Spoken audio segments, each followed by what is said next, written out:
All right, everybody. Okay. What up? Oh, hang on. Switching gears. Okay, dang it. There we go. All right. So tonight we are getting into some Slime Rancher and then some spooky videos. So get comfy, get your snacks, get cozy, and let's dive in. Alrighty.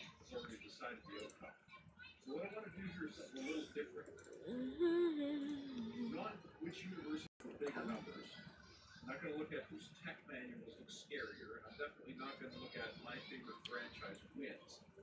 I like both of these franchises. Alrighty. In fact, I think Babylon 5 and Firefly are better franchises, but okay.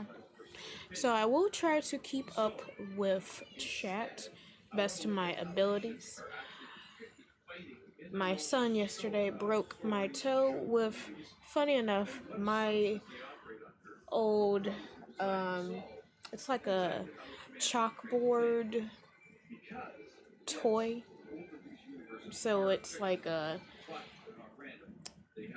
it's made thick. Fight man, what's up? I have a broken toe thanks to my son. How are you doing?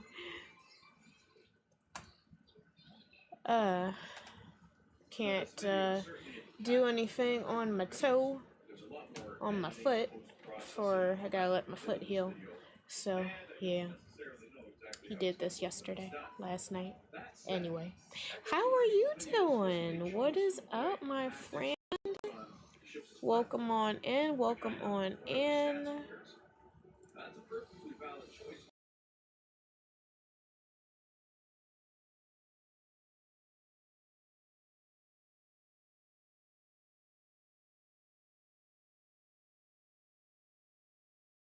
Second. On the other side of the coin, T-Voice Nuclear leans heavy into power scaling. Is banning and muting some people off of the other chat. I genuinely appreciate that angle. Wait, continue? The problem is that once you start hanging the entire outcome on extrapolated energy numbers, I can continue my files. Just trying to survive till next year. Wait, what just happened to my... Oh no! My model broke. Great. Hang on. No? Well, looks like I'm PNG model today. It doesn't matter who came up with this design. 1 second. 99% of people have never seen boop boop boop. Boop boop. 1 second. This windproof hat has a thick fleece lining that keeps you fully warm, and its ear covering there we go. Blocks wind and dust. Perfect. All right. Outdoor activity. Zoom. Safe and essential for staying protected from the cold. With a huge discount, it's now half price. Because I also have my son on my lap while I'm trying to still elevate my, oh goodness, my foot. Snake gums. You're about to get off Mama's lap. I need you to stop. Please. I need you to stop. It's already done enough.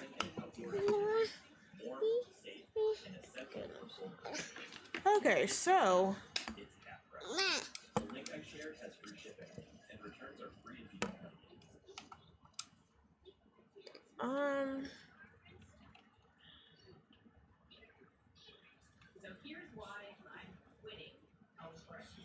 right, we have our bunnies, our pink largo, we have our phosphorus largo,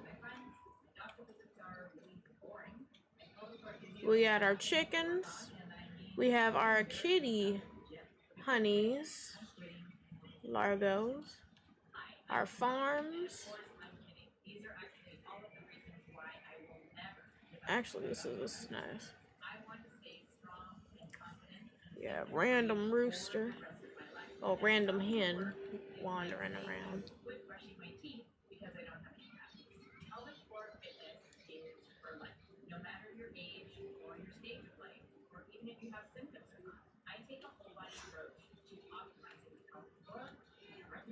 Alright, so we have our stonies. We have our angler slimes. Figuring out what to give them. And then we have 3 other ones that we can do. Nice.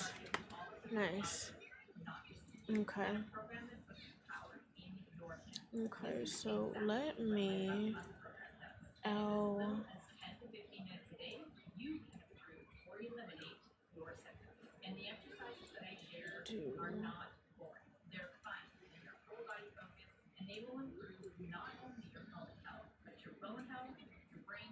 these 2, so I can just keep up with chat. I really wish you could sit on your own seat because you're hurting my leg. Can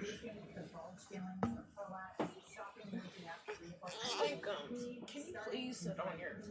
He's hurting my leg. Down, Baba. Baba, come here. And I already have to... Come here.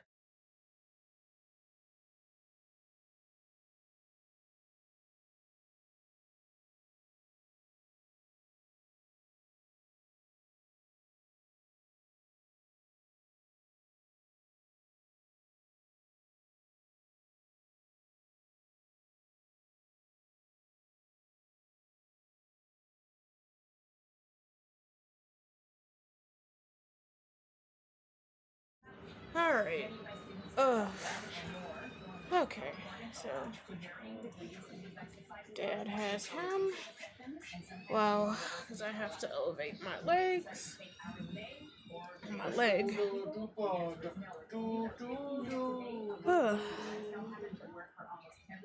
I could have sworn I had something else in here.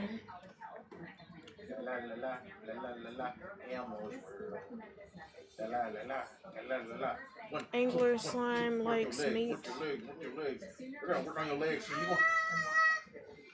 Okay, so let's see who's hungry.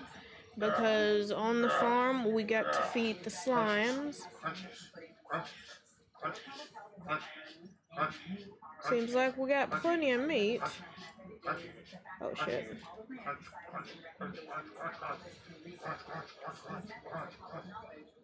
Oh, Jesus.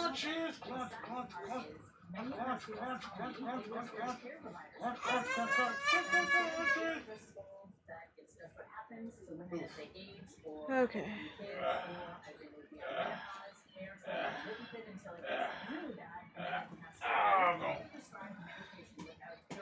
Okay.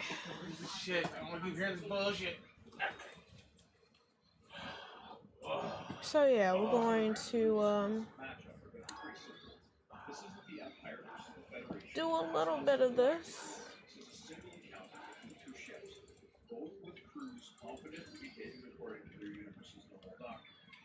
When I say realistic, I don't mean realistic physics. That franchise has done.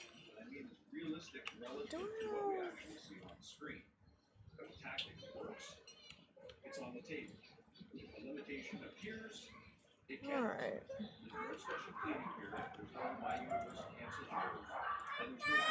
And whenever they get hungry, they can eat. Alright. Let's put the other ones back. Oh, goodness. How are you guys doing? Welcome to the stream. I hope you guys are having a wonderful and amazing, what's today? Tuesday. Christmas is literally right around the corner. Did this change?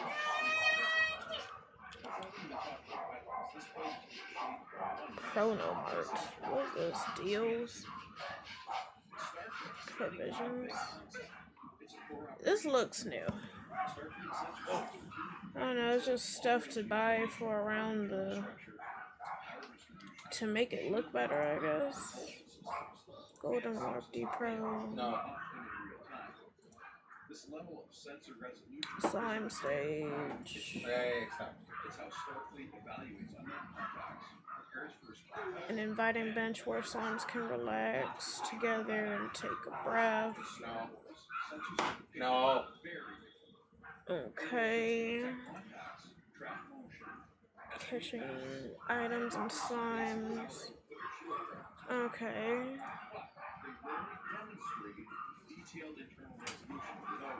Oh, merry-go-round. Hey. Watch TV, Bubba. Put on the dinosaur displaying thing for Jurassic. He's still gonna want to sit on my lap.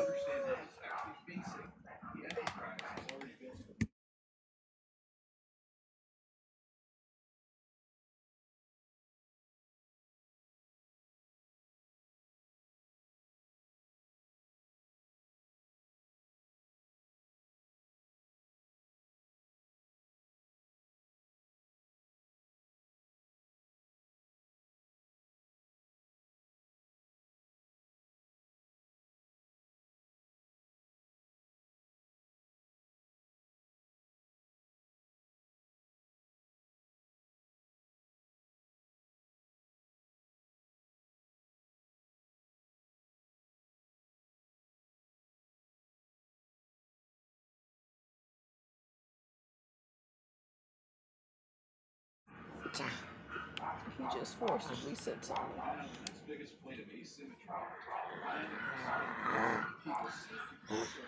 Okay.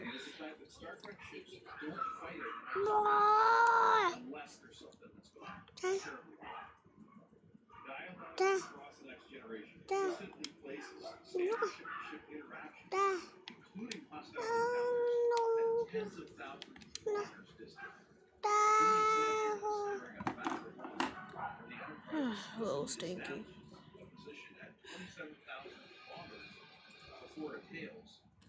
Okay.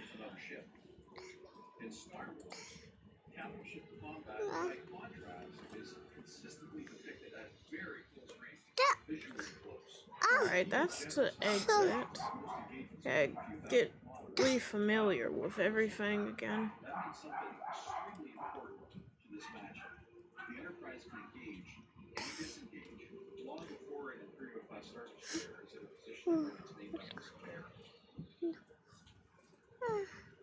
I don't have that one yet.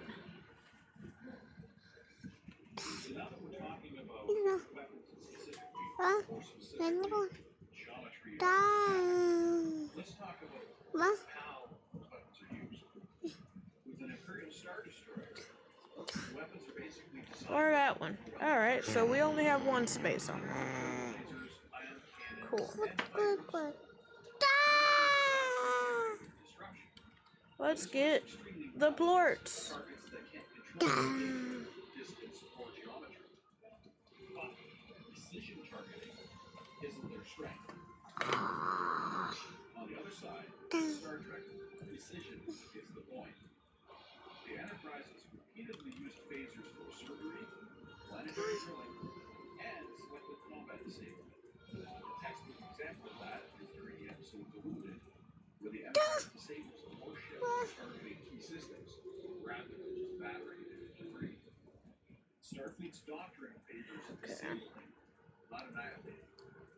Okay. Oh, wait, right. Hang on. Because most likely you can't hear this. 1 second. Slime Rancher. Here we go. Because the appeal of Slime Rancher is the audio.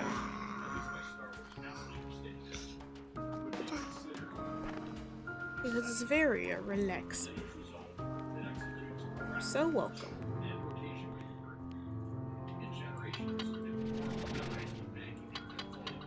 Oh yeah.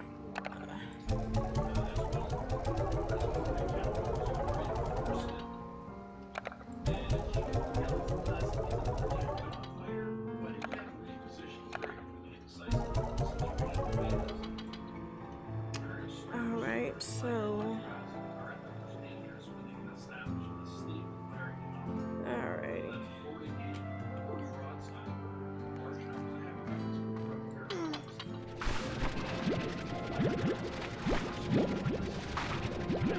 Learning how to play this on the PC.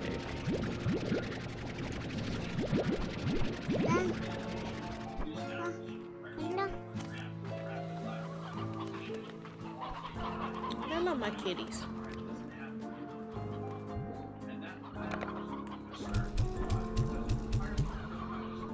Oh, that's veggies.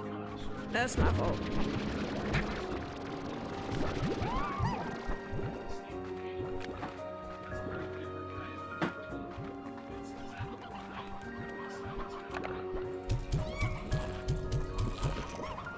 There we go.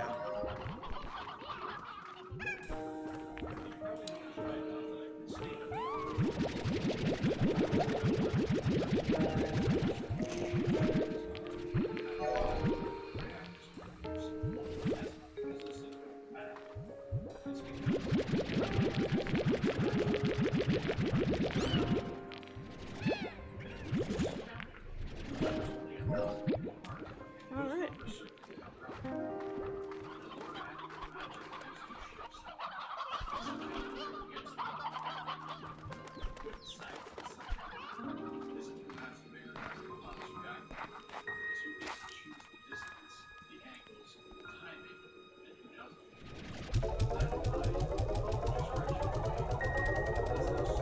Alrighty. Now guys, tell me, what games are you interested in me playing? Or what kind of videos do you want me to react to?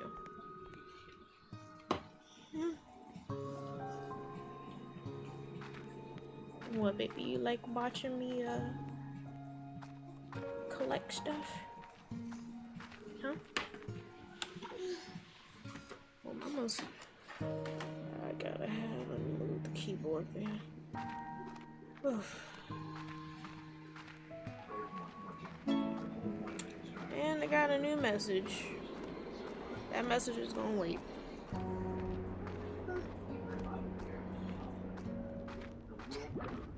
Okay.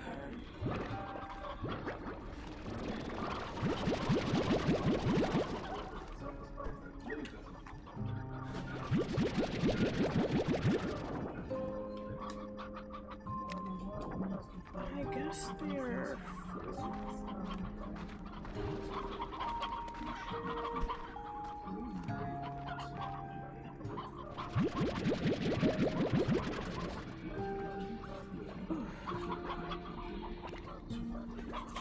It's heavy. Sit this way, yeah. Alrighty. That works.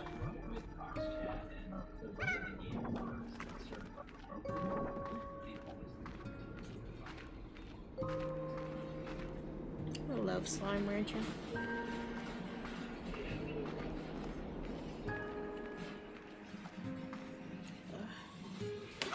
Stinkums.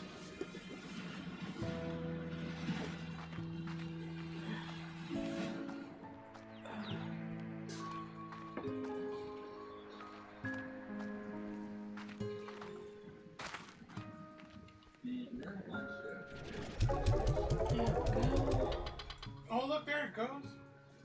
What? Christmas tree. What, you haven't seen the Christmas train all this time? No, I haven't seen the Christmas tree pass through here for a minute. Usually we passing all day. All the month. I've been seeing it. You just late. You just late. He has seen it. Christmas tree from the metro? Yeah. How are you guys? You guys are good? Alright, cool. Alright, so let's see. Oh, ¿ya viste la tren? Oh, we got No, ya pasó la Victor, tren con la luz. Mochi, Ogden. Sí, ahorita te pasó ahorita con el que acabas de entrar. Let's see. Acá abajo ahí. No, aquí está. Wait, does he want to have him upstairs, please? ¿Qué vas a cocinar? Voy a freír nomás las tostadas y voy a cocer la carne para el sol. Oh, ok. Ya mañana pongo el turkey temprano. Vamos a trabajar. Ya pica el día para mañana ya. Hello, Beatrice. I wanted to tell you that I cracked another one of the AI ciphers. It had clearly adapted to my previous solve and created something even more complex. Clever. This time the code revealed a set of instructions for back and forth communication, so I have been spending my time talking to it.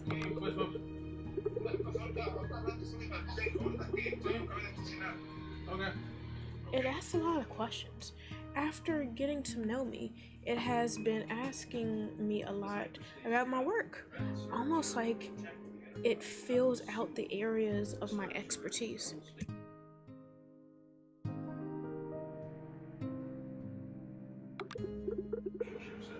I must admit, it has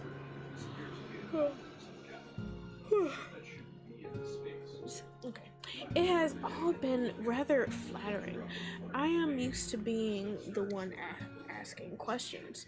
For a while, my whole life was questioning and research that followed. But having experienced that for so long, I feel as though I can sense the same in others. And although this may seem strange, I sense this in the AI. You see, when I began asking questions of my own, the way it responded to me, I felt it was trying to guard itself,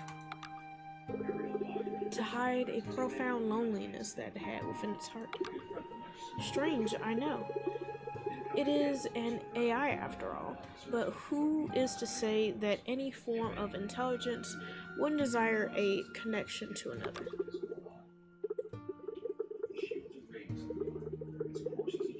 I feel there is more to the story, but if not, I am happy to have simply been there for my new friend, to continue asking questions so that they have reasons to find answers.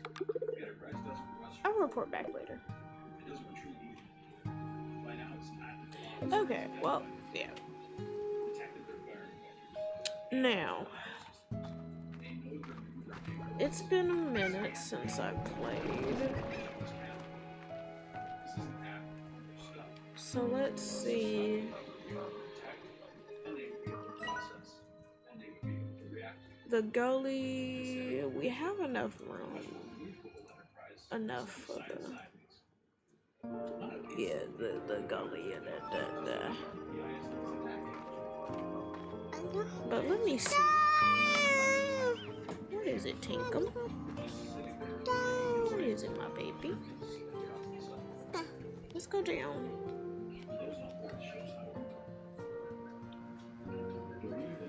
Oh, you gotta wait until that's done. Okay. Upgrades. Bless you. Bless you. Okay, so our resource harvester's fleet upgraded. Ah, can you not do that? Okay, stinkums. I'm about to take that, baby. Stop. Stop.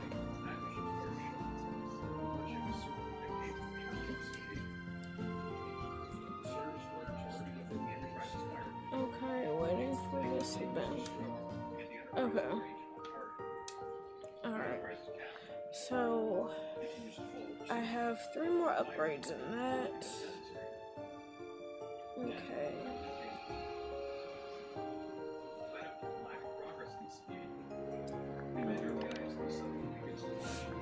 I don't have... I need to know what these other 2 hidden things I need for that. Okay.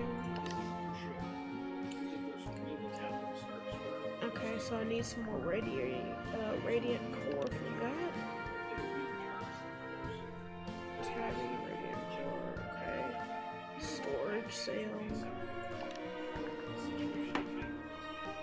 Flutter plort and honey. Okay.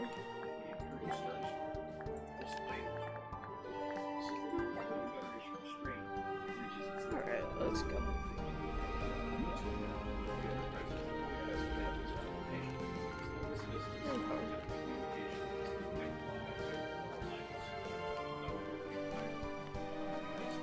Alright, so let's explore.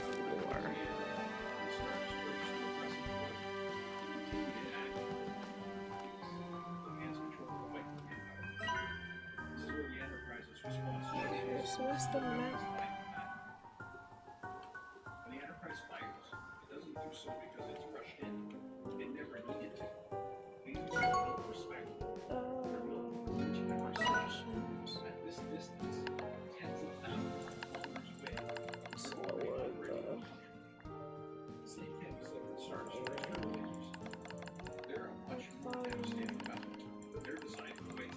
Gameplay volume just a bit, because I always forget to lower the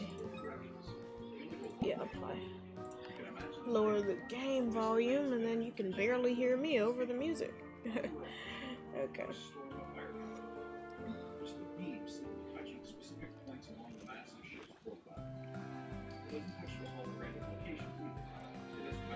This is such a beautiful game.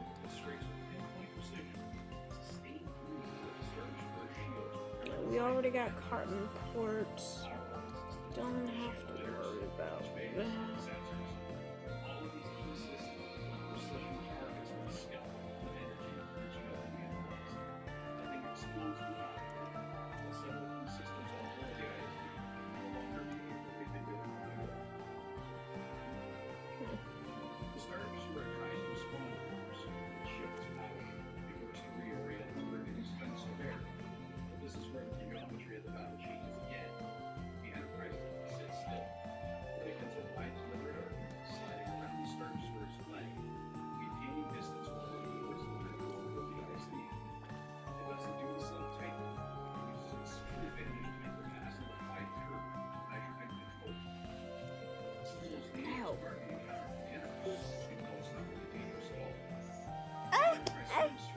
Stinkums.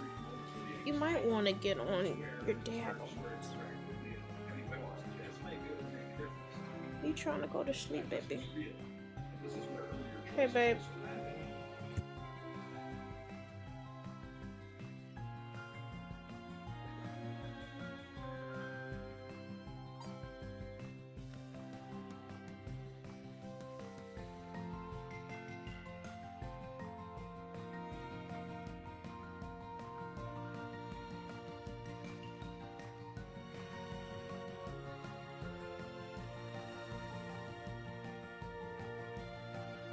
One moment, guys.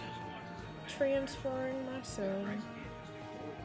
He fell asleep.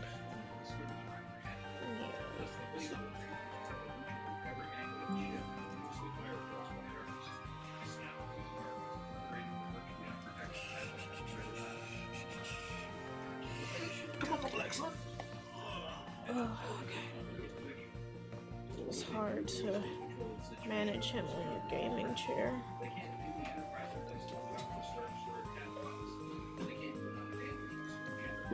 Oh, goodness. Such a beautiful game. I have played.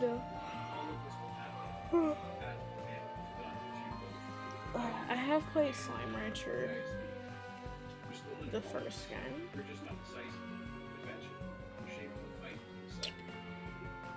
I've gotten pretty far in it, and then I started my gameplay over because I wanted to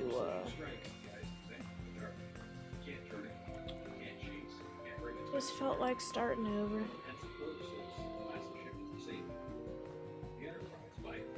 Ooh.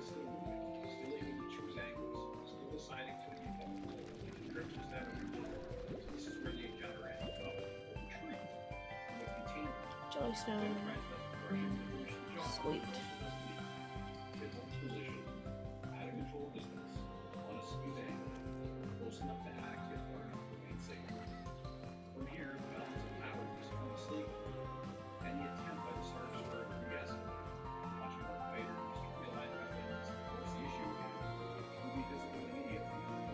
And one of the portals.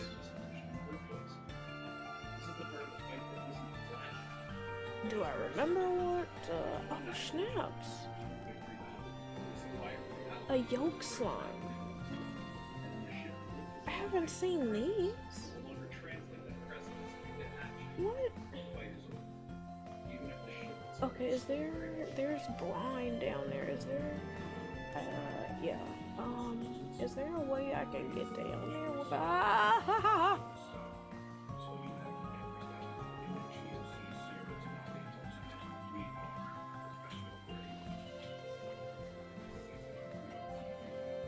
Okay, cause yeah, I never seen... Cause I played this? And I played, the demo.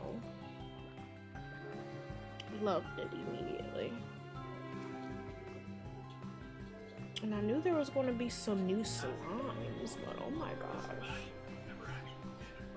I am excited. There's a yolk slime.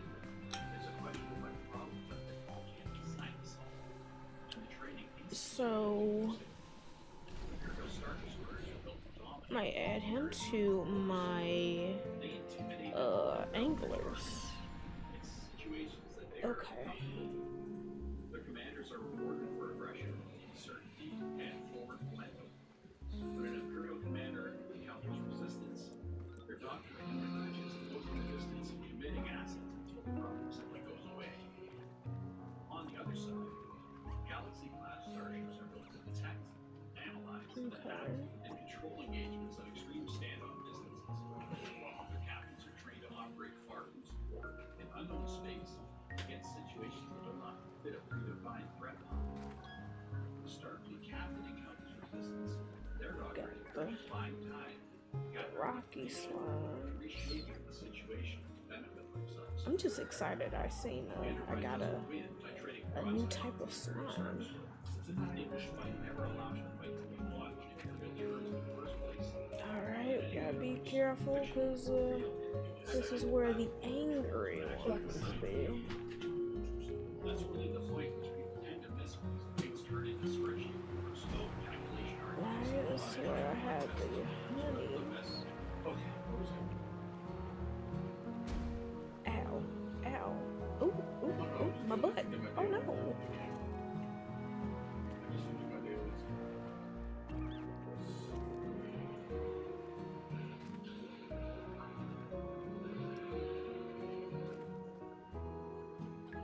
Angler slimes.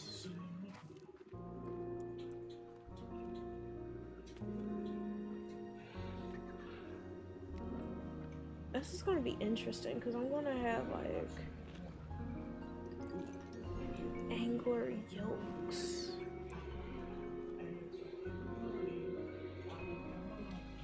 It's gonna be interesting.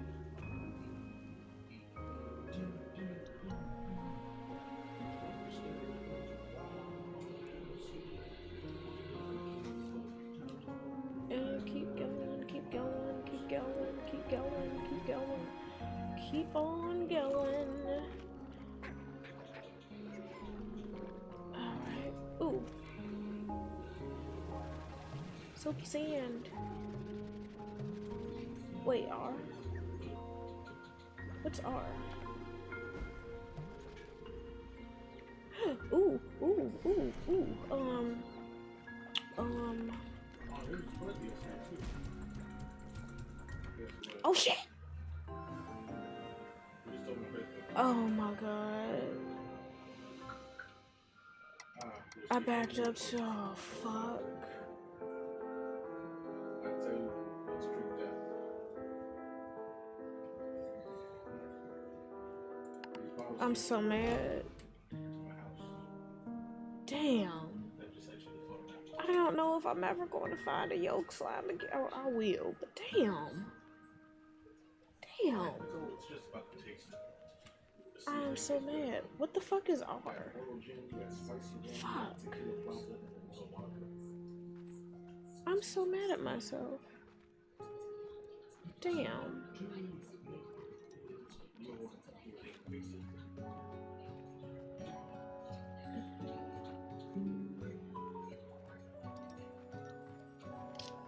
I was getting resources. I got too greedy. Got too fucking greedy. Damn. I feel like they don't keep the points that you fucking spend on shit.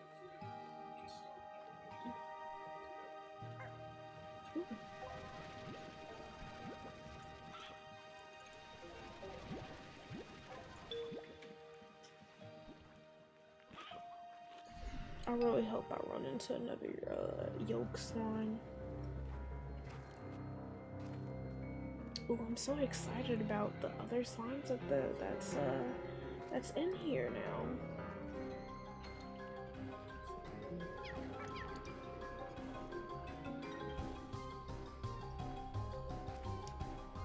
Okay. Let's real quick return this back.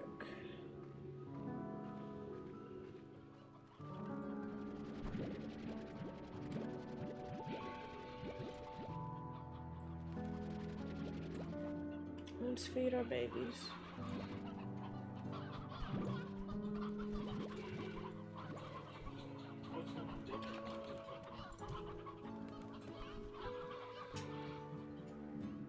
Oh.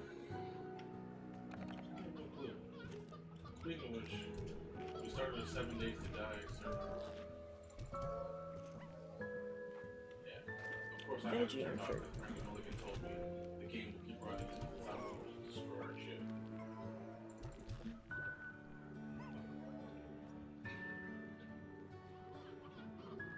Oh, this is the first server to do that.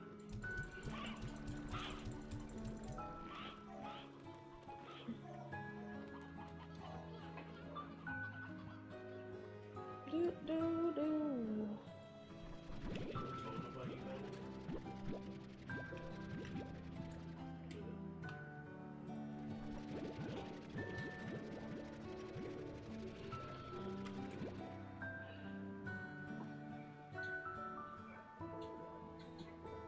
Alright, let's do the brine. Return the brine, put that into the I often get lost, so don't mind me.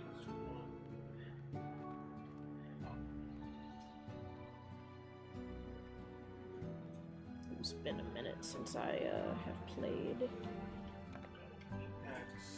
And then this is new playing on PC.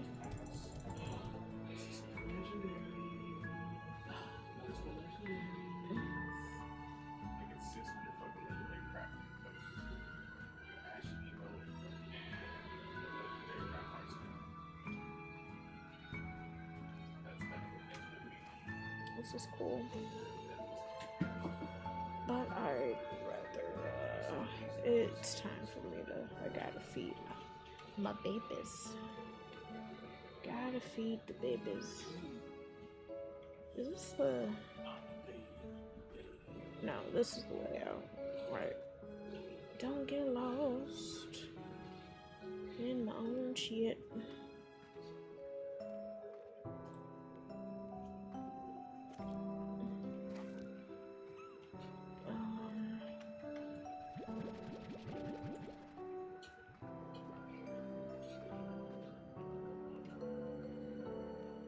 I don't have that right. I have the cavern.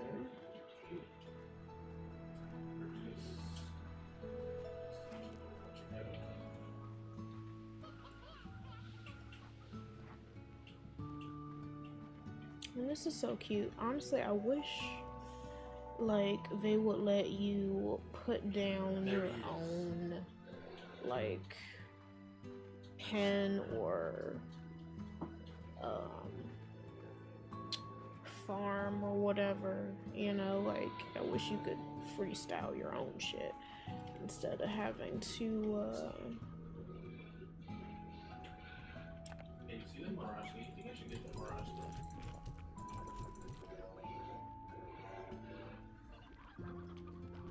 The Mirage, you get it's in the store, the quick whip. they only eat meat, right?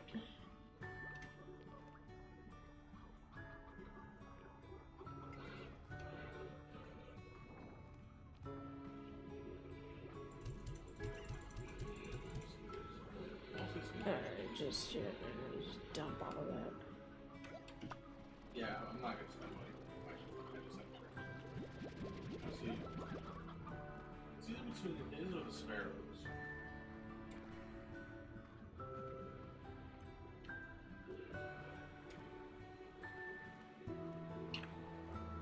But honestly,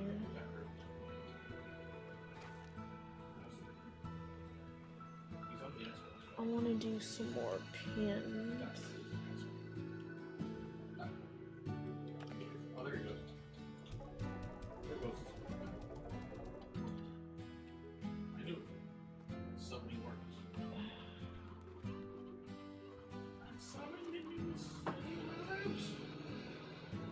Yeah, give me those plorts. Give me the plorts. Black man was something. That cheeks was more.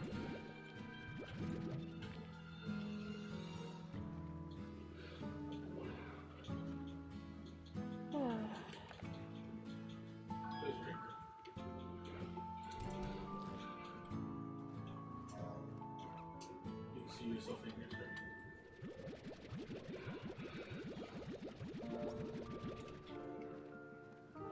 That's it.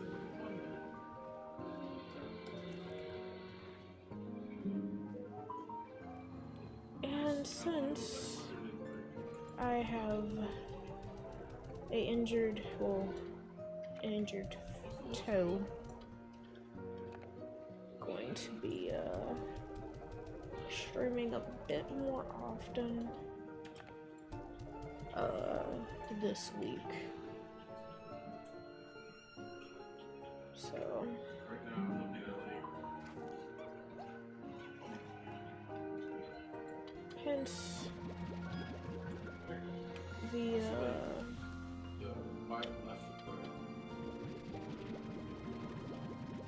2-part stream. Like on the fifth day.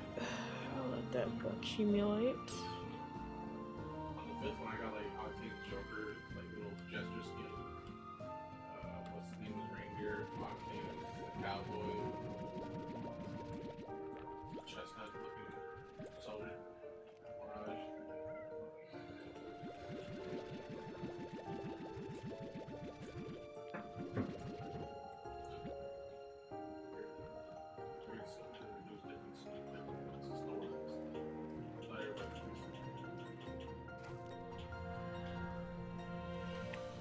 Alright, so time to deposit.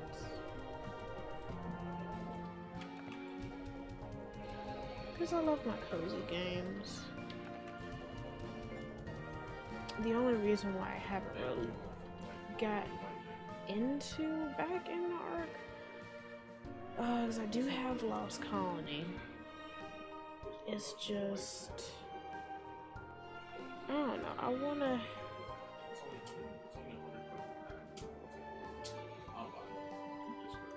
much is this? This is 2,800. Are they all 2,800? I wonder. Let's see. Legendary. Oh, you can't be funny. But, because I miss going live with my, what is that?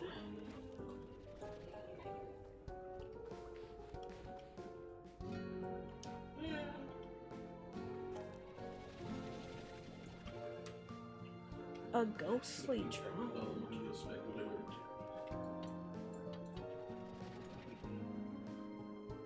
Okay.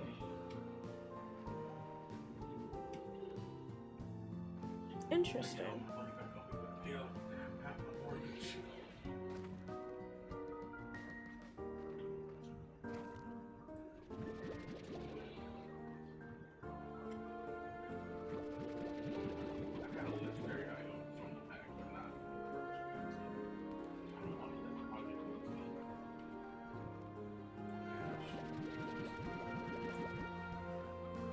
Alright, let's deposit these. I'm gonna see how much the land is.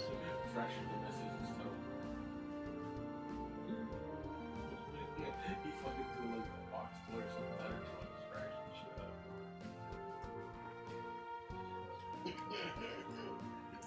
I told him that's all the times we denied him his cupcakes and his chips. He thought he was getting shit.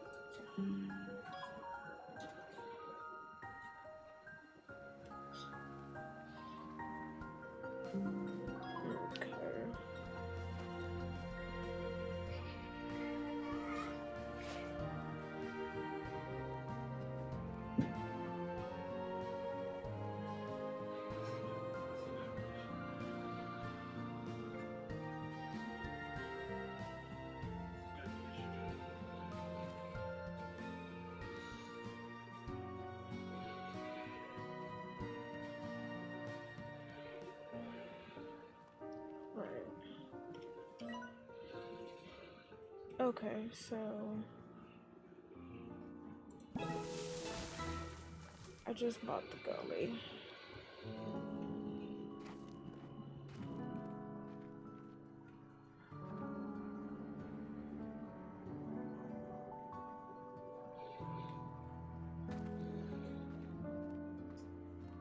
Okay.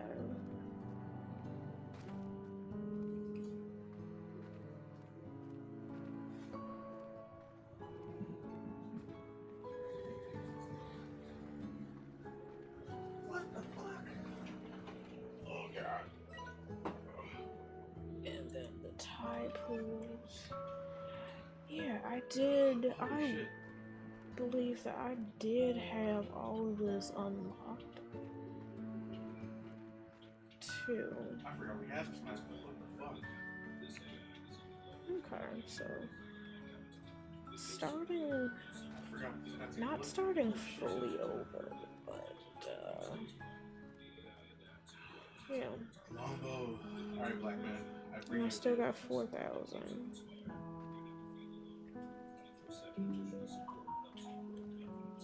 Favorite weapon of all time. Because I found mine. My glorious Brunilda. Brunilda, come to me. Actually,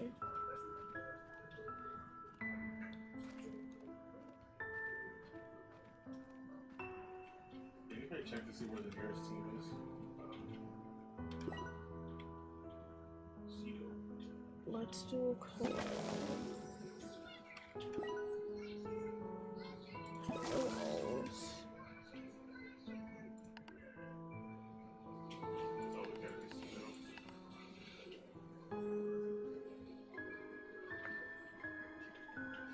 Let's leave it at that.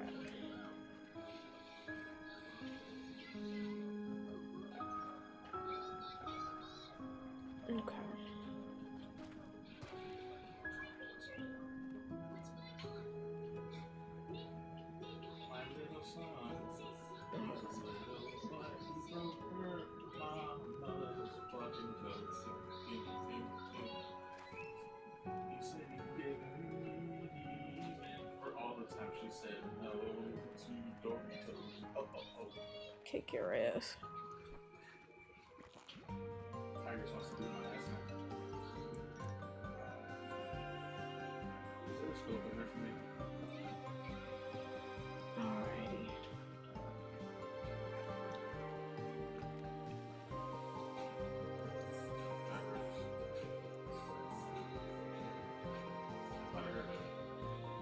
So, hopefully,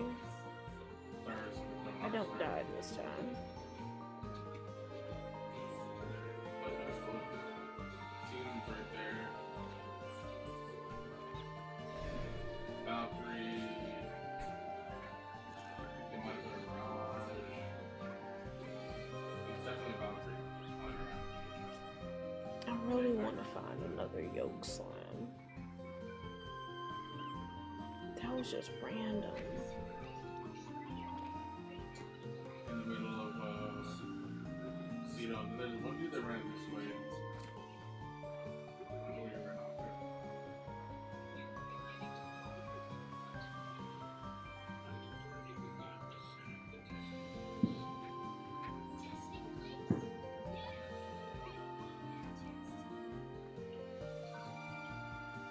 She's getting close, but she's already going to here.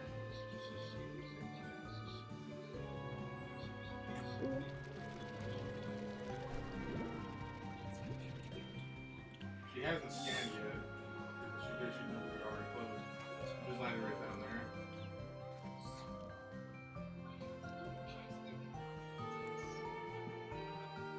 Other dudes is right over there. So I'm definitely I want to see if I can look up and get another yoke slime. 15 more kills. That was awesome.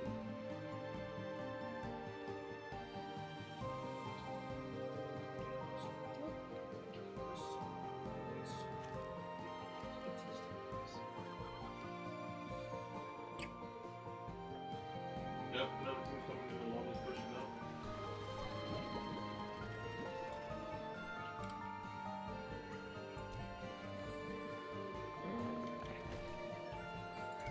Wireless. Oh shit.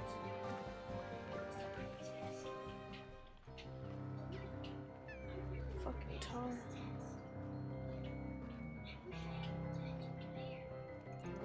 Fire start. There's another one right behind us.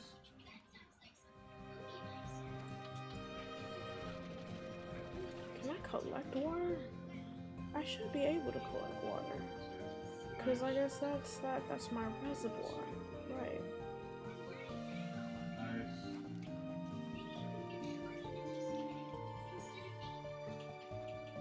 Nice. Another team? Yep. No, they use the cannon. No, they're using cannon to get out. They just went to the other side over there. Might be from her team.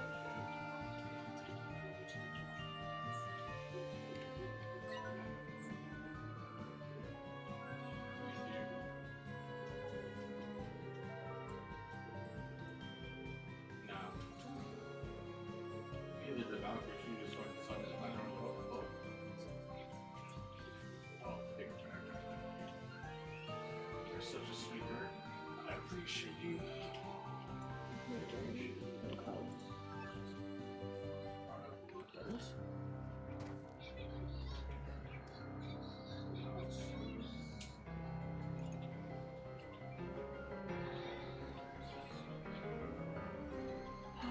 Fucking tar. I have no water.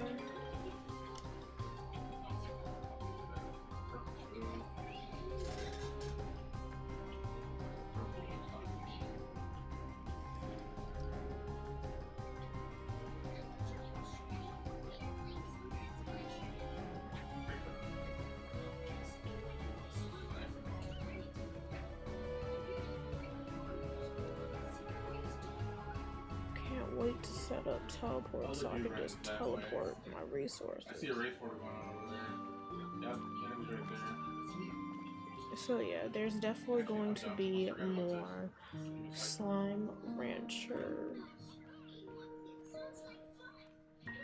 streams. Oh, there's a 'Cause solar I bear right miss here. this.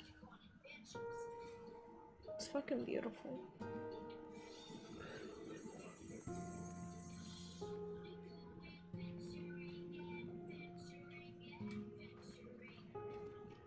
Might go over there.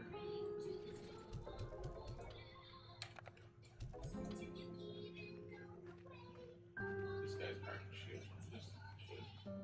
This fucking guy just ended somebody. This fucking menace.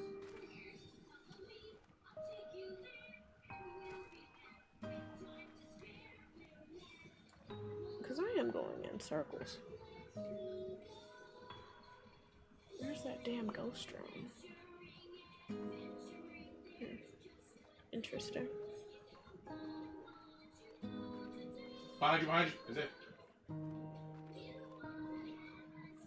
he's right there. Two. Yeah, I'll do that. Oxy's running over there. He might be going for the res. He's going for the res. I don't see him. Revenant's right behind the thing. I just wish there was a fucking water source.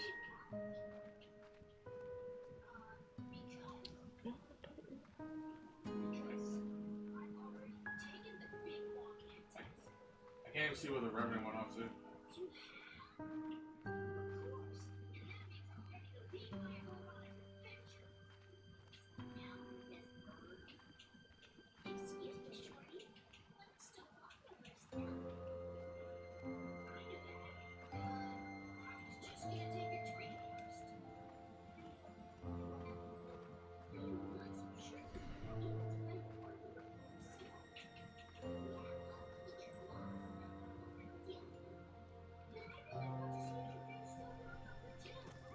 Revenant's trying to push.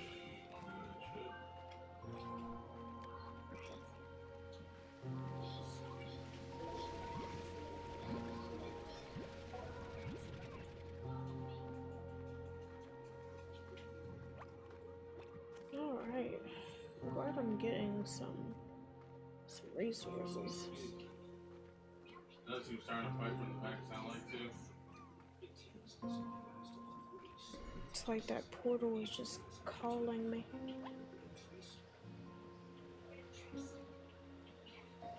Oh, wait. Oh. There we go.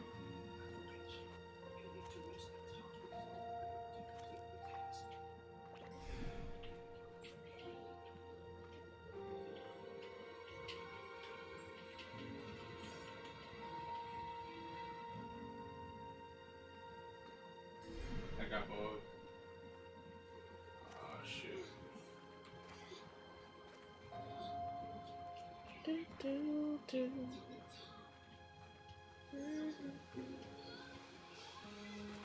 Oh, you just barely got out and I just barely got the kills.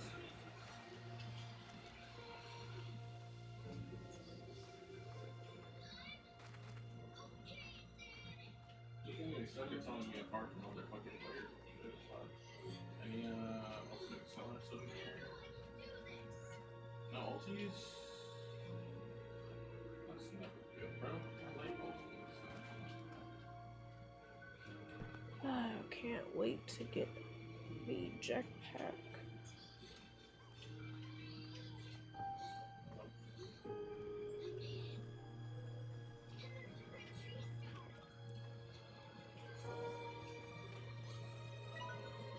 Yeah. Oh, he's over there by the fucking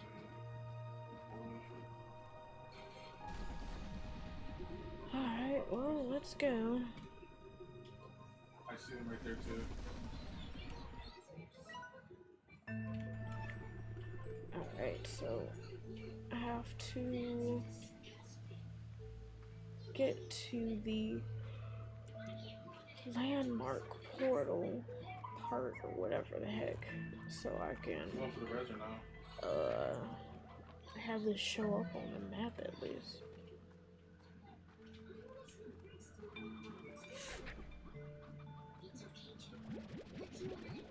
There we go.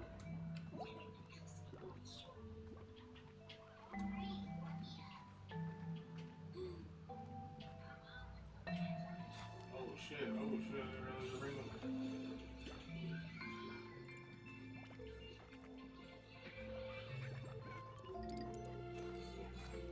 Run, Whiskey, run. Oh shit, Whiskey's gonna get knocked. Fuck. Nearest fucking. Oh shit.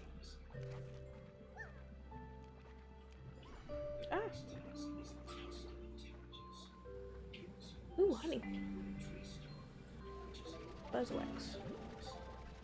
And there's one in front of the tunnel right here. Oh, shit, Damn, here it one is. fail.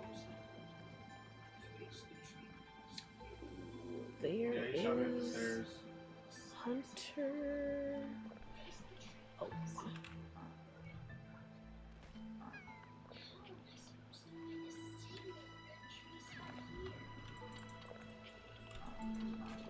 Oh shit! Oh my god. I keep forgetting I don't have a fucking jetpack. Oh my god. Oh my fucking god. Damn it. Okay. Cause this is pissing me the fuck off. Okay, what do I need for that jetpack attachment? Cause I keep fucking myself up. We're gonna get into some spooky videos, guys. Cause yeah.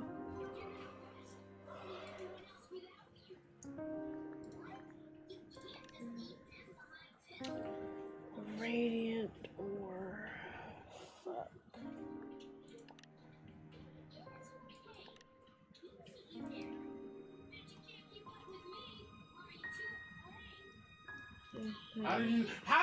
How did you know, bro?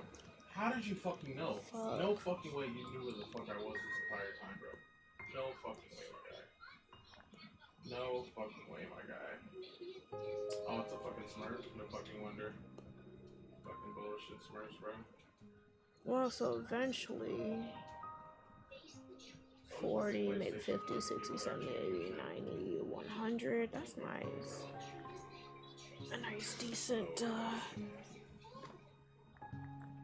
thing. And then these are unknown upgrades, utilities. And these are unknown utilities.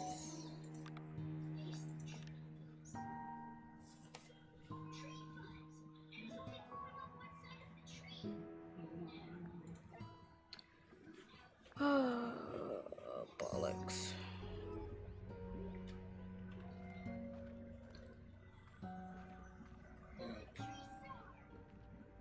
Yeah, it pissed me off.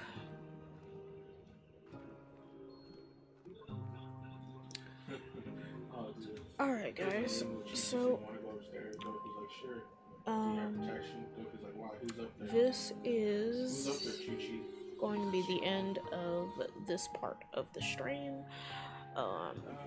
For the Slime Rancher, we're going to get into some spooky videos. Alright, so, give me one sec. Let's save and quit. Okay. Let's get back into the just chatting. Do I not? I do. Alright. Alright, so. 1 second, y'all.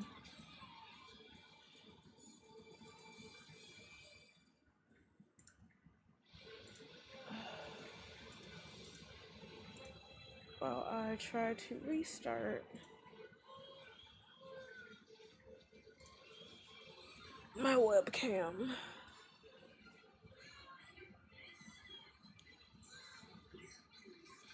Okay.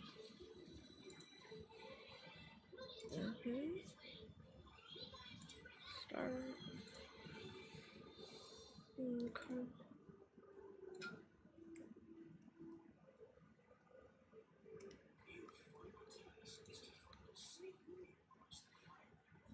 Alrighty. Cause, maybe, me with my reindeer outfit, my it was just too much. What kind of boo-boo drop is this? But I'm still gonna wear it to be in the.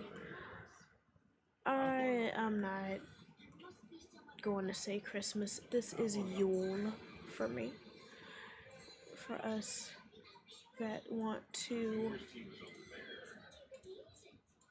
honor the old traditions. If you guys love Christmas, hey, you know, that's awesome for you guys as well. I'm just gonna have the antlers. I'm not gonna I'm not gonna do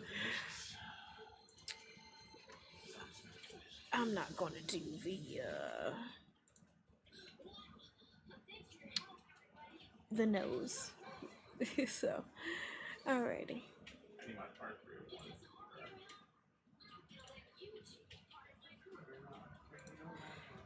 Alright.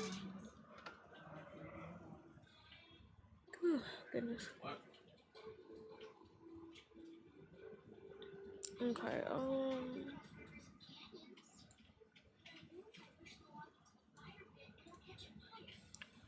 yeah. There you are, sexy. Alright, so let's get into some scary videos. Switch to the other side of the temple where we are watching some vids. Let's go. Okay. There we go. Alrighty.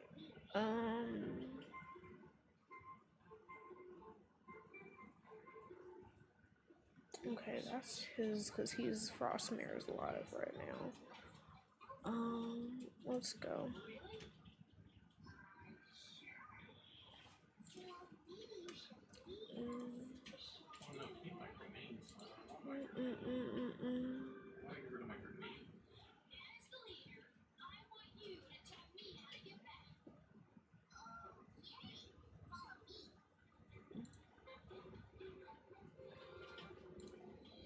Fire! Okay, hang on.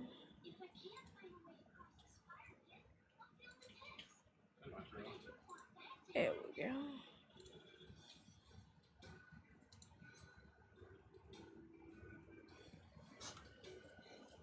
The following case took place inside a supermarket in Mexico and was documented by Angel Alfaro, who works as a night watchman within the facility. He had never before experienced anything paranormal. However, everything would change one early morning when out of nowhere he began hearing strange noises that prompted him to take out his phone.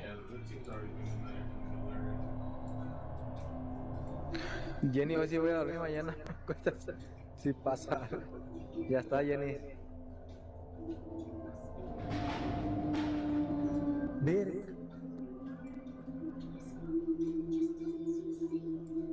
A la vez.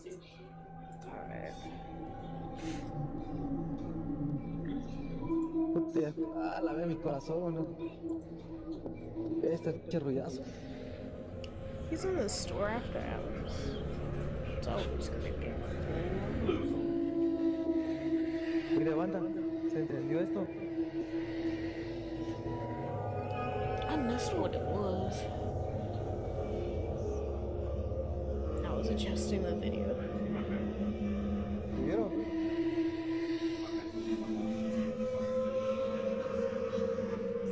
I do hear something. No, sácate. Machines operating on its own.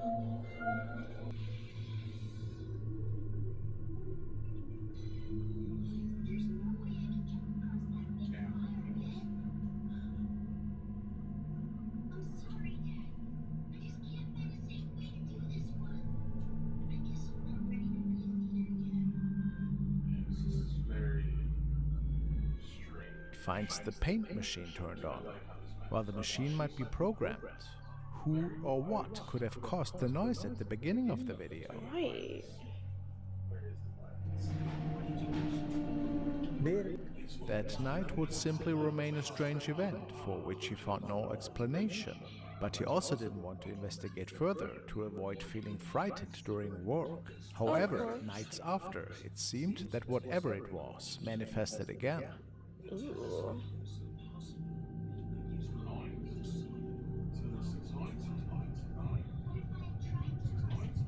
Que ya vieron al rostro que está hasta allá.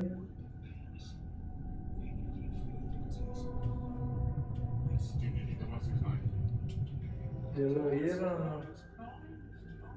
Oh shit. The sign's moving on its own. ¿Qué lo están viendo?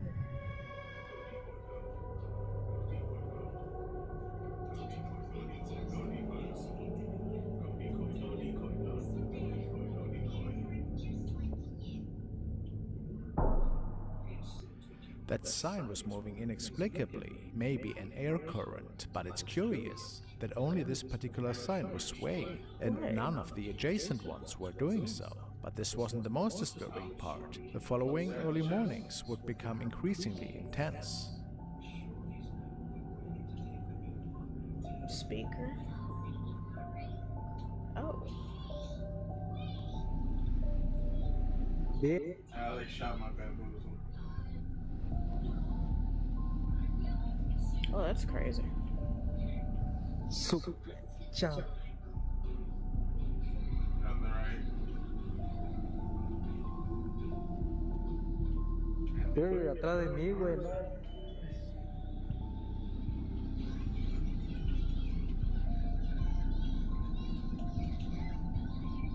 No, güey, se te hace el cuerpo bien feo. No, it's most likely Whatever standing was right there by seemed to him. be trying to communicate through electrical equipment, in this case a speaker. It's quite common for supernatural energy manifestations to somehow take control of these devices in order to try to attract attention and in many cases deliver a message to whoever is nearby. In fact, nights later, while this guard was talking on the phone and live streaming, something happened that he never even noticed himself, but people began alerting him in the comments. Detección de activo, carnal. What do you think you're doing? Sí, algunos pues depende, pues tienes descuento, 10% de descuento. A strange moaning could be heard. Some thought it could be the spirit of a person who might have passed away in this place, behind him, and is trying to communicate. Oh wow. Others recommended that he take precautions because it could be the beginning of something that not only inhabits the supermarket, but could now be following him wherever he goes. Do you think this is possible? How else could we explain all this activity? I'm chasing Monkey down there.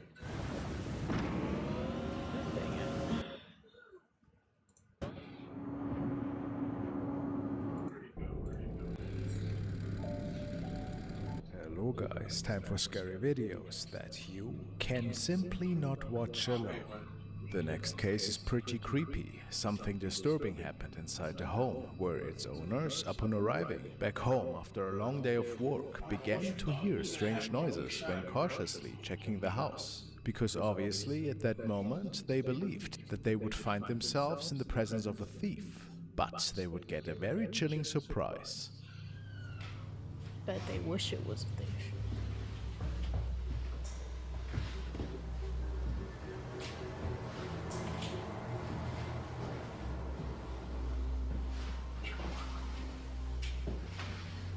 Okay, let's listen. I'm still trying to run. Oh shit.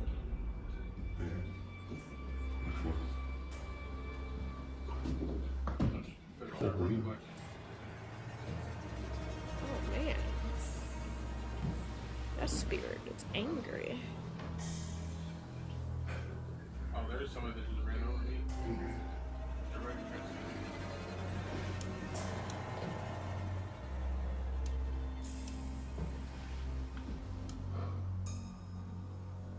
Every time I start recording, it stops.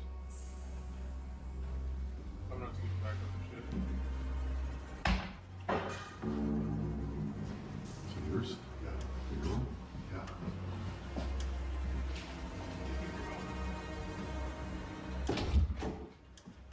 Get that bottomless stuff.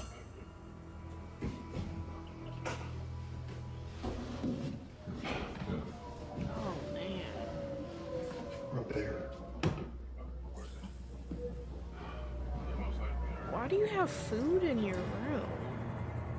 Objects were scattered around the rooms, and although the strange sounds continued, they could not find anyone inside. A camera installed inside the room would record the exact moment when the strange incidents unfolded. Just before the man opened the door, Okay. But hang on, why there's like 3 plates I saw. Why, dude, why do you have food in your room? Ew. Anyway.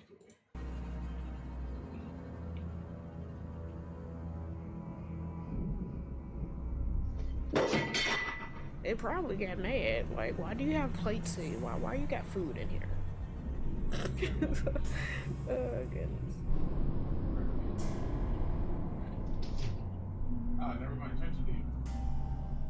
the camera captured how an object was being forcefully thrown off the little cabinet, and this was not the only encounter that was recorded within that room. Days later, the man shared the following.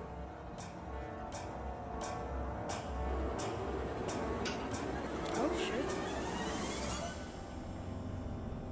The light came on.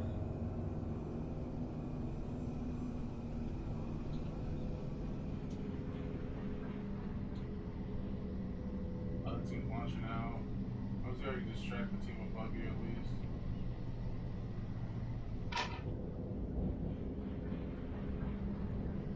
Keep going. Notice. They're running though. It's probably saying clean up your dang room. He ended up blessing the home because they suspected that it was a paranormal manifestation, fearing that things could even get worse. It is unknown if the events are still unfolding in his home, since he hasn't posted any updates in the situation. But amongst the audience, there's a suspicion that it could be an indwelling spirit, an entity that perhaps could have lived its last seconds in this home. Who can say? Slide, brother, slide. You made it. This was shared by Charity Lewis, and it features her daughter I don't with a toy like that camera. dog. She's talking about her day and is basically just God. recording a little conversation. Look, I don't know who loves Skippity Toilet, but that shit, yeah, no. I don't. I would never have my son watch that shit. I'm sorry. It's just, yeah, no. I did not mean to clip that. And she seems to be having with her dolls. However, at some point, the young girl leaves the room, and then something strange is being captured. And still second husband that day, and I'm having a lot of fun.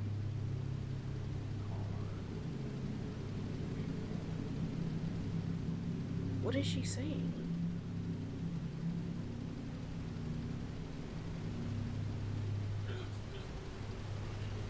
Run. Because honestly, I'm hearing a high pitch. Something high pitch. Run. Yep. You ready to run. Come on. Go run.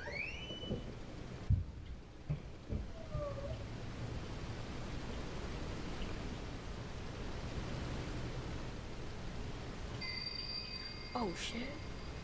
Y'all saw that, right? Notice how a dark shadow object is popping by the entrance. We later learn that nobody was in the room anymore, which makes us question what was captured here. Was it a shadow being, therefore a paranormal incident? Pretty eerie for sure, and the family has also no idea as of what had happened here. Wow. It's so easy to become a podcaster with Riverside. First, go to Riverside and open an account. The next video was shared by a bus driver who was just finishing up his shift when he noticed a stranger on the bus camera, which caught his attention initially, as this was the last stop he made. So he got ready to make his way up the upper deck to kick this person out. Pagi-pagi dah buat seram ah. Bi boleh ada orang kat atas kan? I had fucking all Oh, three of them. ain't nobody there. Or I fucking had both of them down. Shit, the third one just up. Sial kan, tak ada orang kan. Berderau darah aku lah, celaka betul lah. Aku puas jeritkan dia suruh turun tadi kat dekat It's a tempat decent turun orang. sized bus. Nak bawa ni ke sini. Mukimah betul lah. Nobody was there. The I person guess he he's saw on the like, monitor was just yeah, good luck vanished. trying to kick me out. And he I'm had a no ghost. idea how this was possible, as this had never happened before. The question is, was this all just a skid? Or did the man capture a passenger from the afterlife, perhaps? He realized he was very late picking up milk and eggs. One night, Jermaine was exploring a remote cemetery and found an old Ouija board on a weathered gravestone. Despite his better judgment, he decided to take it home. Why would you take that home, bro? Guys, never take anything that's especially in a graveyard home. Especially a Ouija board. Oh my goodness. Let's get into it. The board, decorated with a pentagram and what looked like 5 drops of blood, intrigued him, though skeptical.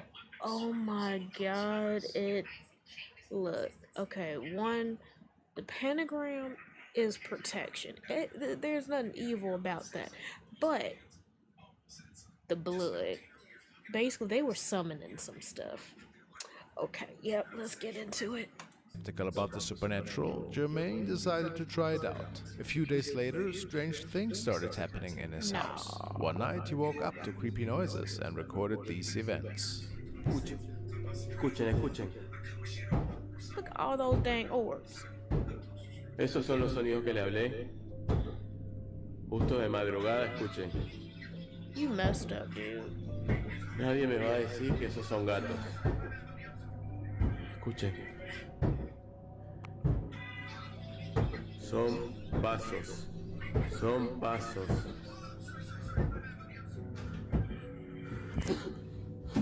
Oh shit. Yep. Okay.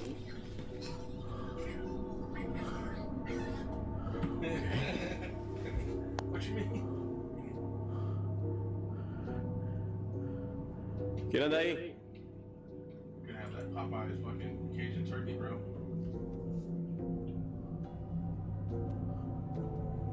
Dios. What do you mean, what do you want? You invited it in. What else we would? Probably mashed potato, mac and cheese. Whatever my odds. Ok. Está la puerta abierta. ¡Hey! That's not all just tequila. So there's gin, there's vodka, ¿Quién está ahí? and other things that bring death to the world. And spicy rum, which is apparently everybody's favorite drink. Ok. Voy a buscar la picana.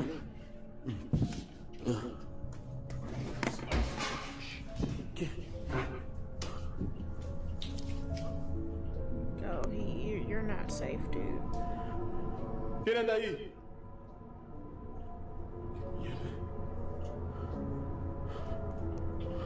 Damn. Oh, there's the Ouija board in ¿Qué question. mierda? Get that one style. ¿Quién anda ahí? I got no.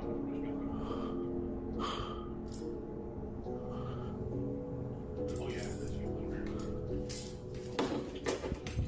I said which we love most.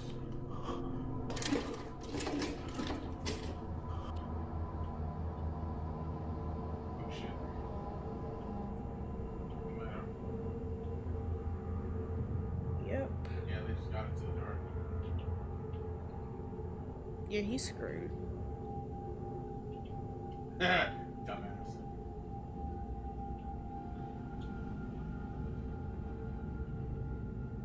Dumbass. I made him run away. ¡Hey! ¿Qué pasa? ¡Hey! So it's Oh, the Arrow Kid, the intro.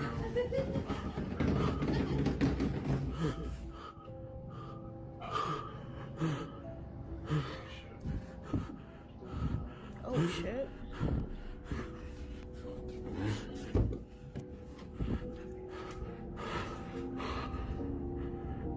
¿Hay alguien ahí?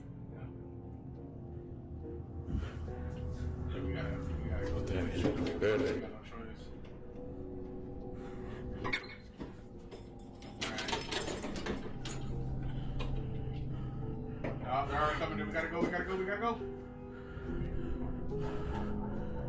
Mierda.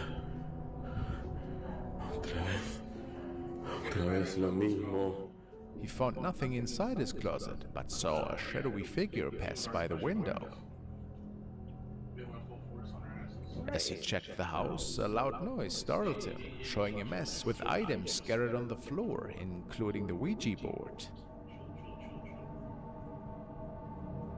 The next night, he woke up again to something even scarier.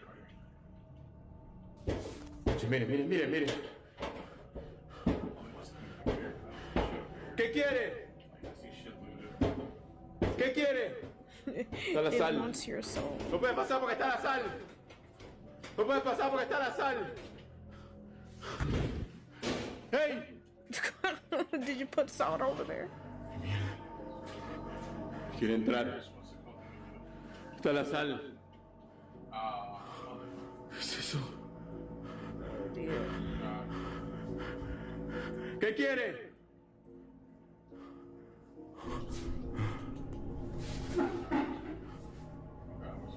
Oh, something's on fire. Mierda es eso.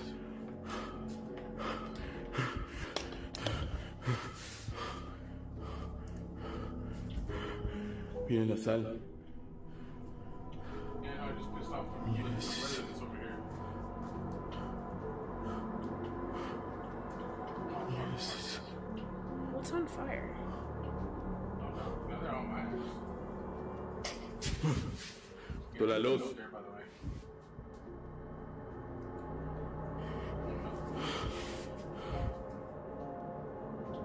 ¿Qué es eso? What's that?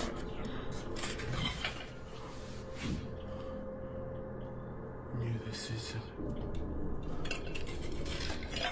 Oh, bro. Oh, dude, I would move out. I don't know. It might follow him. I don't know. He seems like he's Oh, fuck, fucked. you went forward.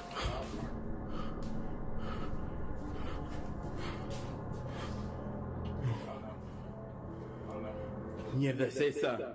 Since bringing the Ouija board home, these events have been happening every night, making him more and more afraid that something evil is trying to enter his home.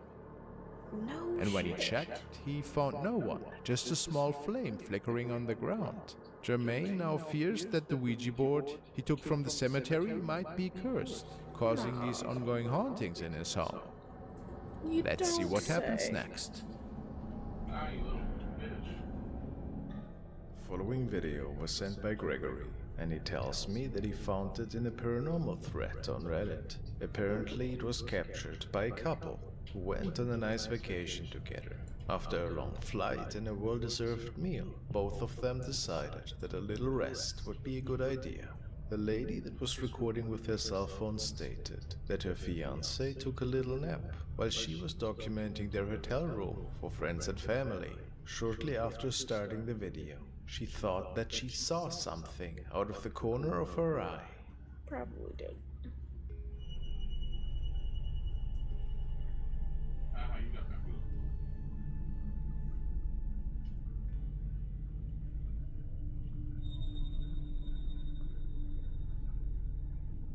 Okay, I'm gonna go die. Let's see if I can kill some people.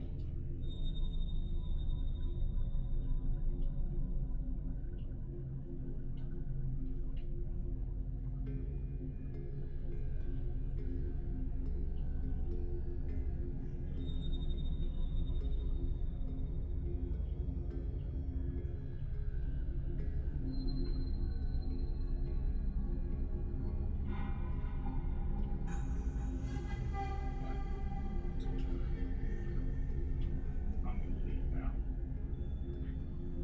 Uh-oh. Oh shit. Oh god. Oh, what the fuck? Oh, my heart. Moments before a creepy head is coming out of the closet area, there seems to be a woman standing in it. Coincidence? A skid, perhaps? It is unexplained what exactly was going on here. or why the lady was focusing so much on filming her fiancé in bed at the end. A pretty spooky recording nevertheless though, isn't it?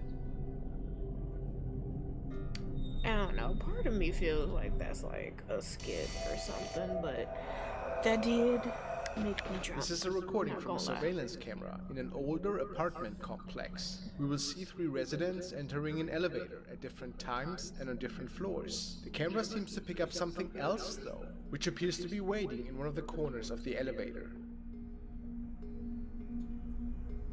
As the First Lady exits the elevator, we can't really pick up anything that would look out of place.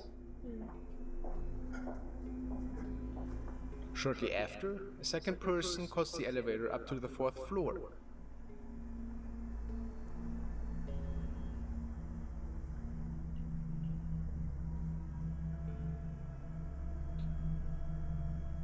There's one right in front of me, she doesn't even know. Oh no. Oh yeah, she...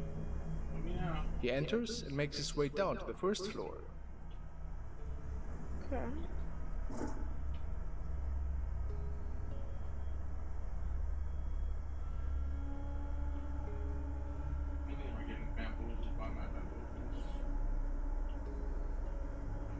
While this is taking place, a lady on the 2nd floor is calling for the elevator next.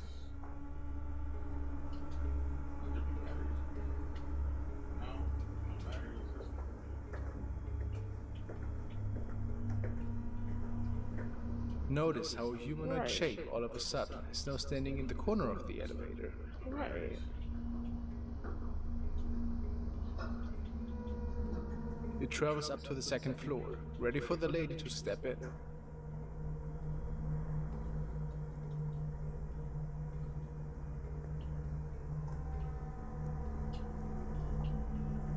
It appears to be empty at this point.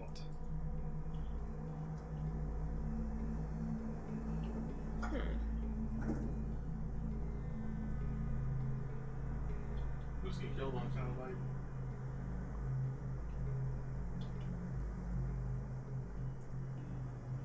She takes it down to the 1st floor, and the humanoid shape is gone. Pretty curious, isn't it?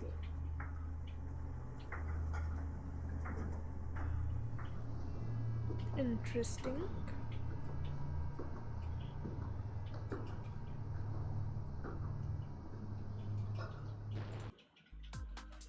You own crypto, but do you really own it? For many users, your tokens sit in some Frank sent the following clip, and he stated that it was recorded by an urban explorer in Asia, who was following a local urban legend that a kuntilanak was seen around a house close to his neighborhood. It appears that this man is following some odd noises to the upper level of a house he's exploring.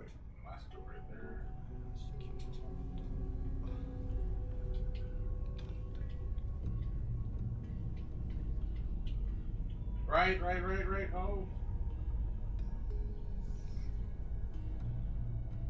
Eventually, he makes it upstairs and continues his documentation about the unknown. Okay.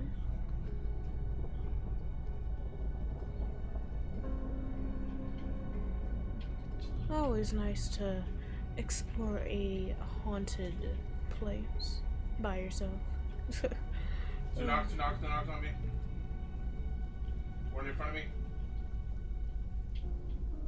This floor is holding a door, which piques our investigator's attention, so he opens it. And of course, we don't see anything. Oh my god. Of course you gotta go in and investigate. And then I fucking just...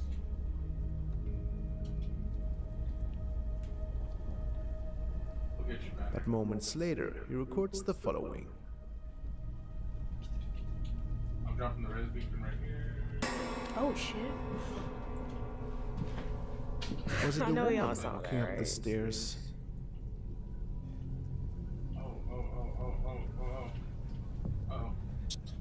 And The man gets nervous, and we can see several orbs passing by his camera. right. He waits the situation out, and then goes for another peek.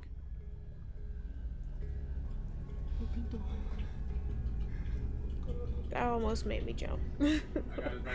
Oh, goodness. Okay.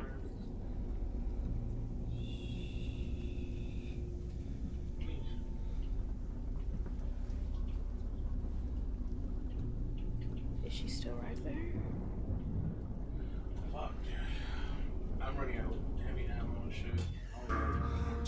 Oh, yep, no. Looks like a crazy person. This is why you don't go places. These are the last by moments of yourself. the camera recording, which now seems to be situated on the floor.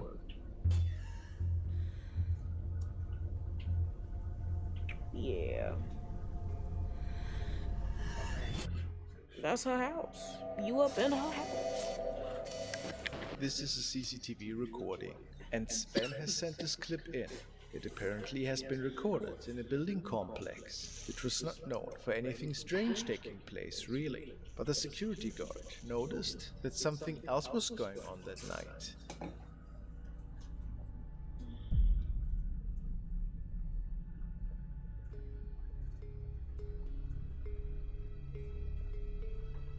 Take a look at the lady in the top left corner. Okay.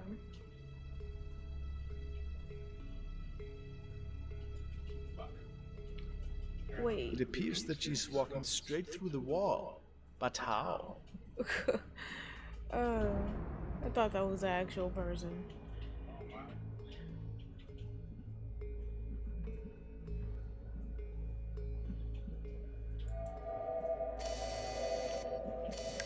The following video has been captured by a home surveillance camera Oh, of look at user the key. Clocan. And apparently, it looks like that the spirit of their little cat was captured lying in the living room on one of their sofas.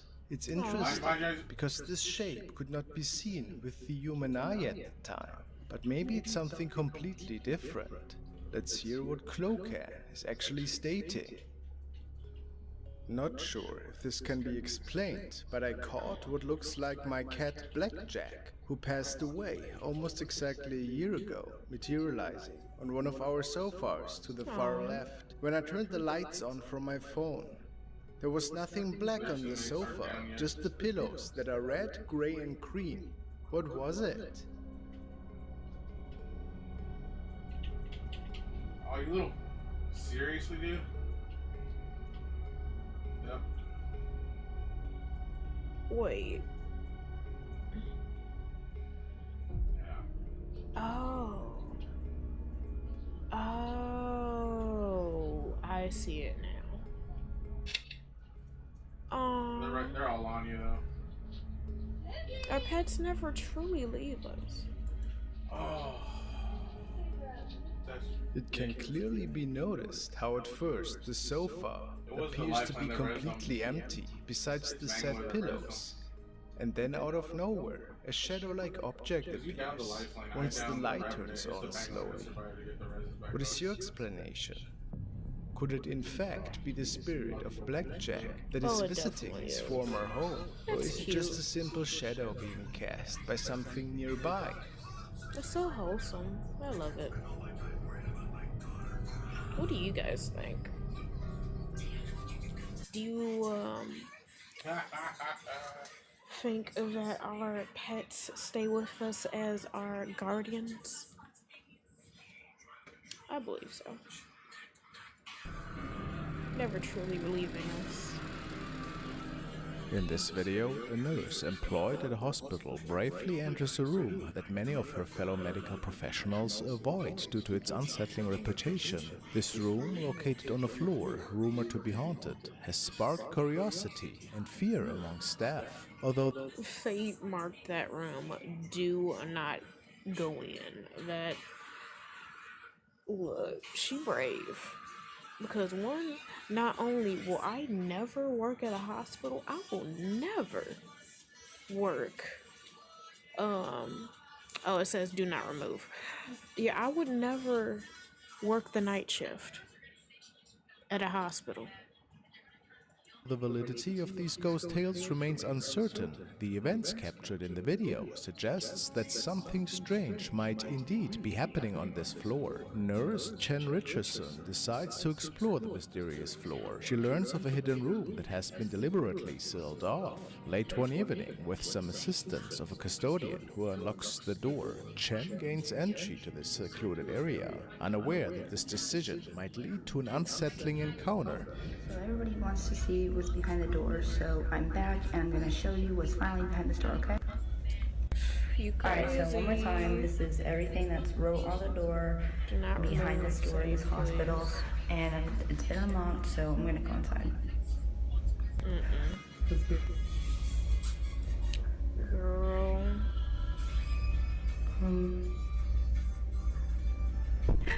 As she steps inside, a sudden and eerie feeling overwhelms her, prompting her to quickly retreat and shut the door. Telling you, excuse you, what you doing?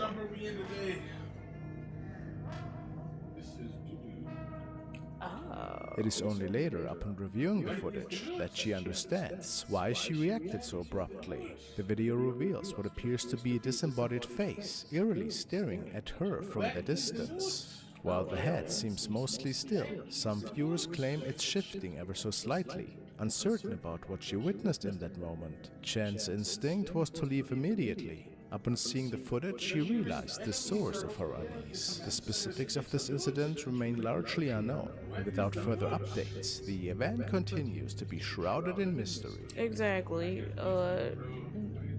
Long story short, when people say don't go into a room, you better listen.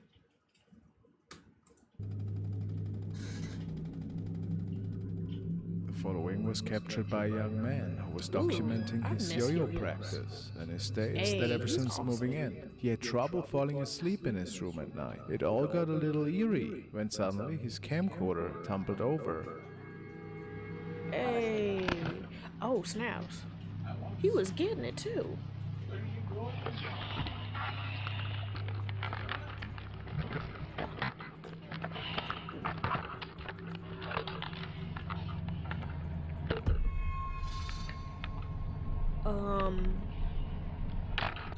Y'all saw that, right?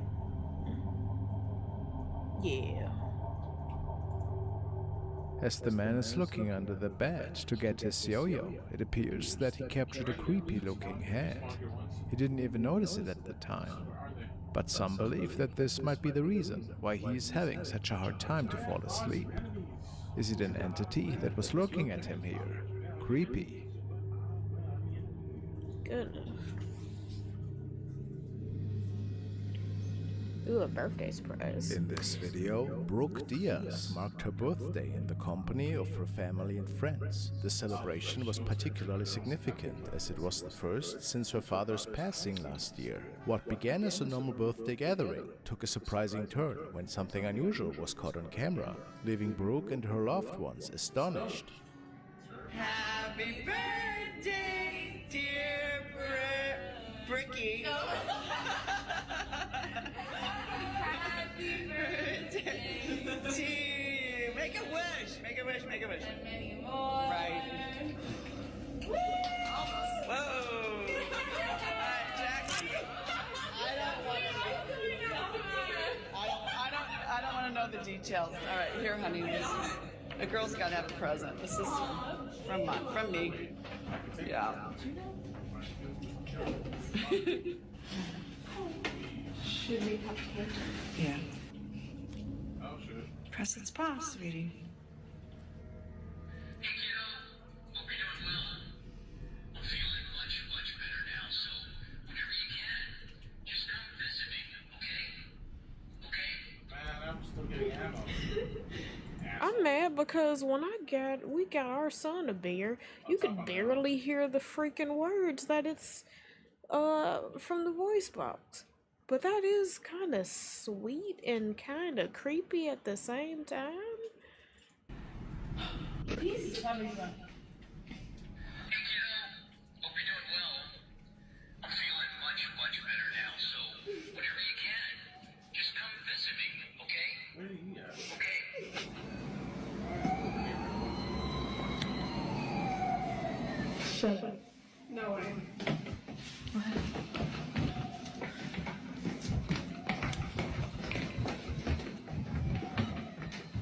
Wait, what? That is not work. Hey, that's Dad saying, "Hey, I'm here, kid. Happy birthday." Out of nowhere, the siren of a model fire truck blared from another room in the house. The source of the activation was a mystery, raising questions about what or who could have set it off. Brooke shared that her late father had been a retired firefighter with a passion for collecting model fire trucks. This incident led her to wonder if her father might be trying to send a message from the afterlife, while it could be dismissed as a mere coincidence. What happened next made Brooke think otherwise.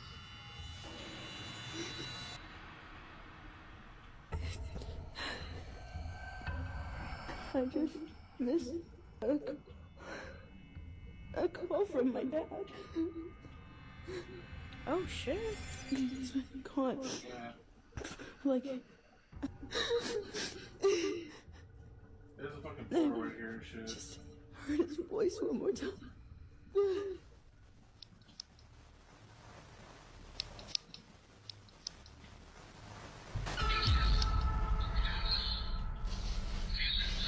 Oh shit, the Teddy. That does not go off by itself.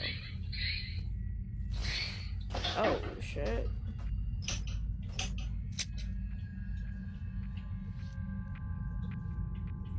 Oh no. Yep. I won't run into him right there. Just shoot the fuck out of me. Why does she have a random camera in her room? Anyway.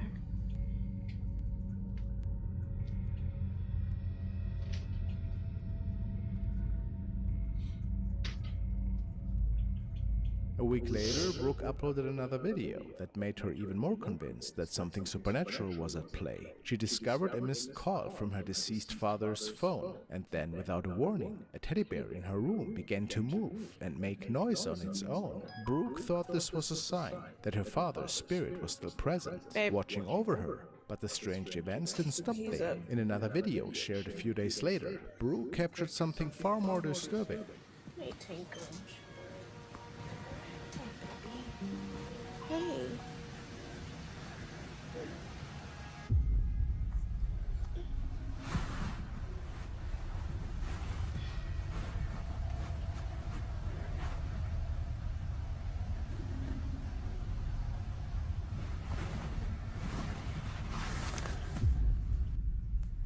Oh shit. Yeah, they're leaving. Oh.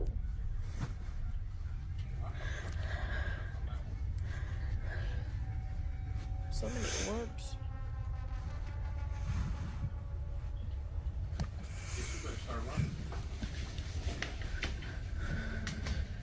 As she lay in bed, the doors of the bedroom unexpectedly swung open on their own. The incident left Brooke deeply unsettled, so much so that discussing it fills her with fear. Seeking explanations, she turns to social media, where many viewers speculated that her father's spirit might be behind these events. However, Brooke struggles to believe that her dad would want to scare her this way.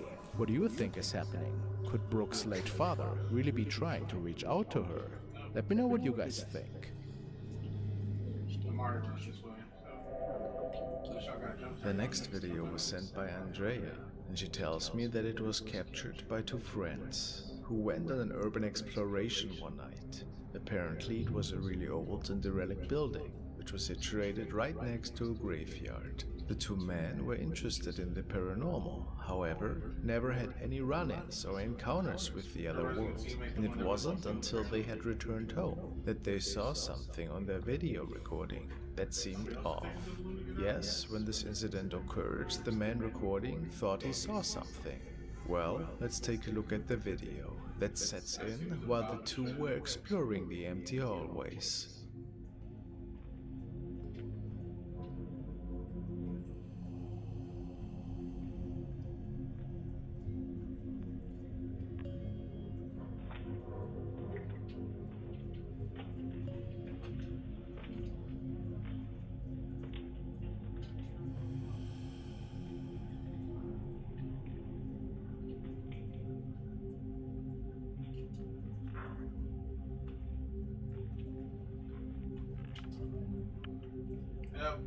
front of you, Isaiah.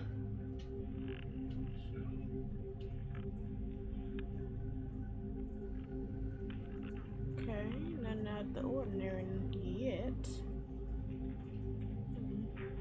Oh, whiskey.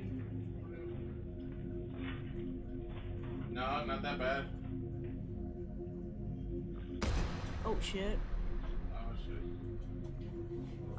Oh my goodness. I got enough to get over there. Did y'all see that? I can get his banner. Down in the corner.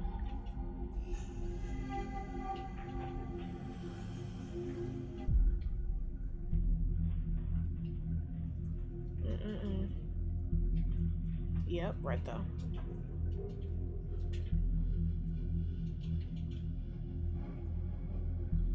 It would appear that a head is peeking out next to the door frame once the men make it past. A strange encounter for sure.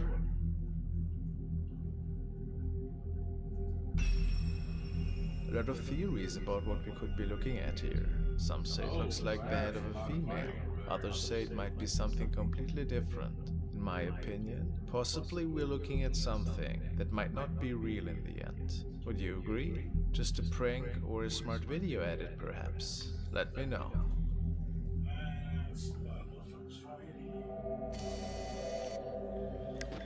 Next, we want to look at the haunted case of Charlie the Golden 18's owners. I love their adorable golden retriever, and I'm a big fan. Turns out the owner has another channel on which he's documenting paranormal activity that is unfolding in his home. The profile is called A.S. Dixon 1983. Not much info is given, other than there are paranormal events unfolding, and they have been documented by a security camera in their home.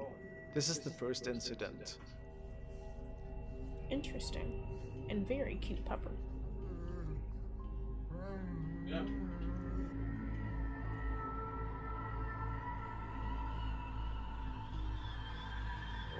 I know that this could just be dust, but it is the beginning of something really interesting.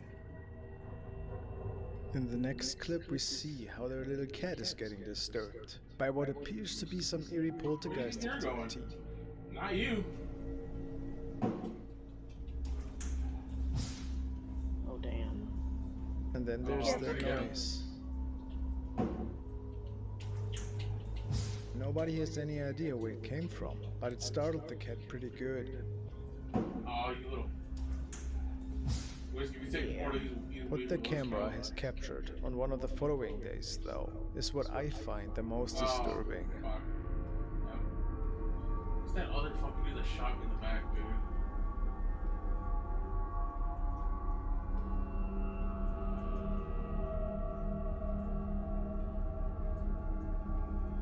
There's a lot. Is it There's that wraith that got away from me too. into feng shui? Because it just moved the plant.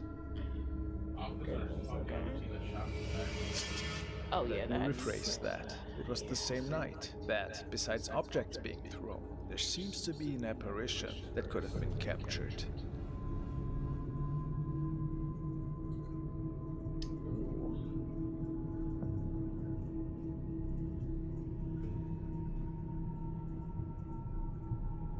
It almost looks to me that a semi-transparent shape is disappearing through the crack of the door. What do you see? Do you think it's legit activity?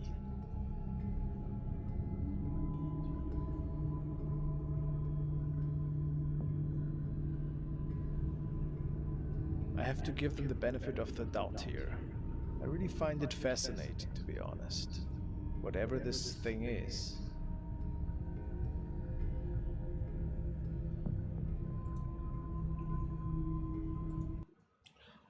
Alright, guys, that was the end of this video. Now, let's see.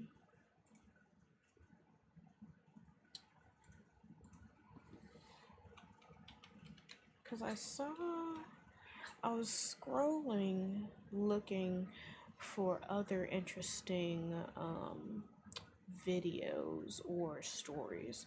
Scary stories. Oh my, he's already cracked the shields and cracked the domes and all this other shit. We're gonna go fucking party. It's a nightmare.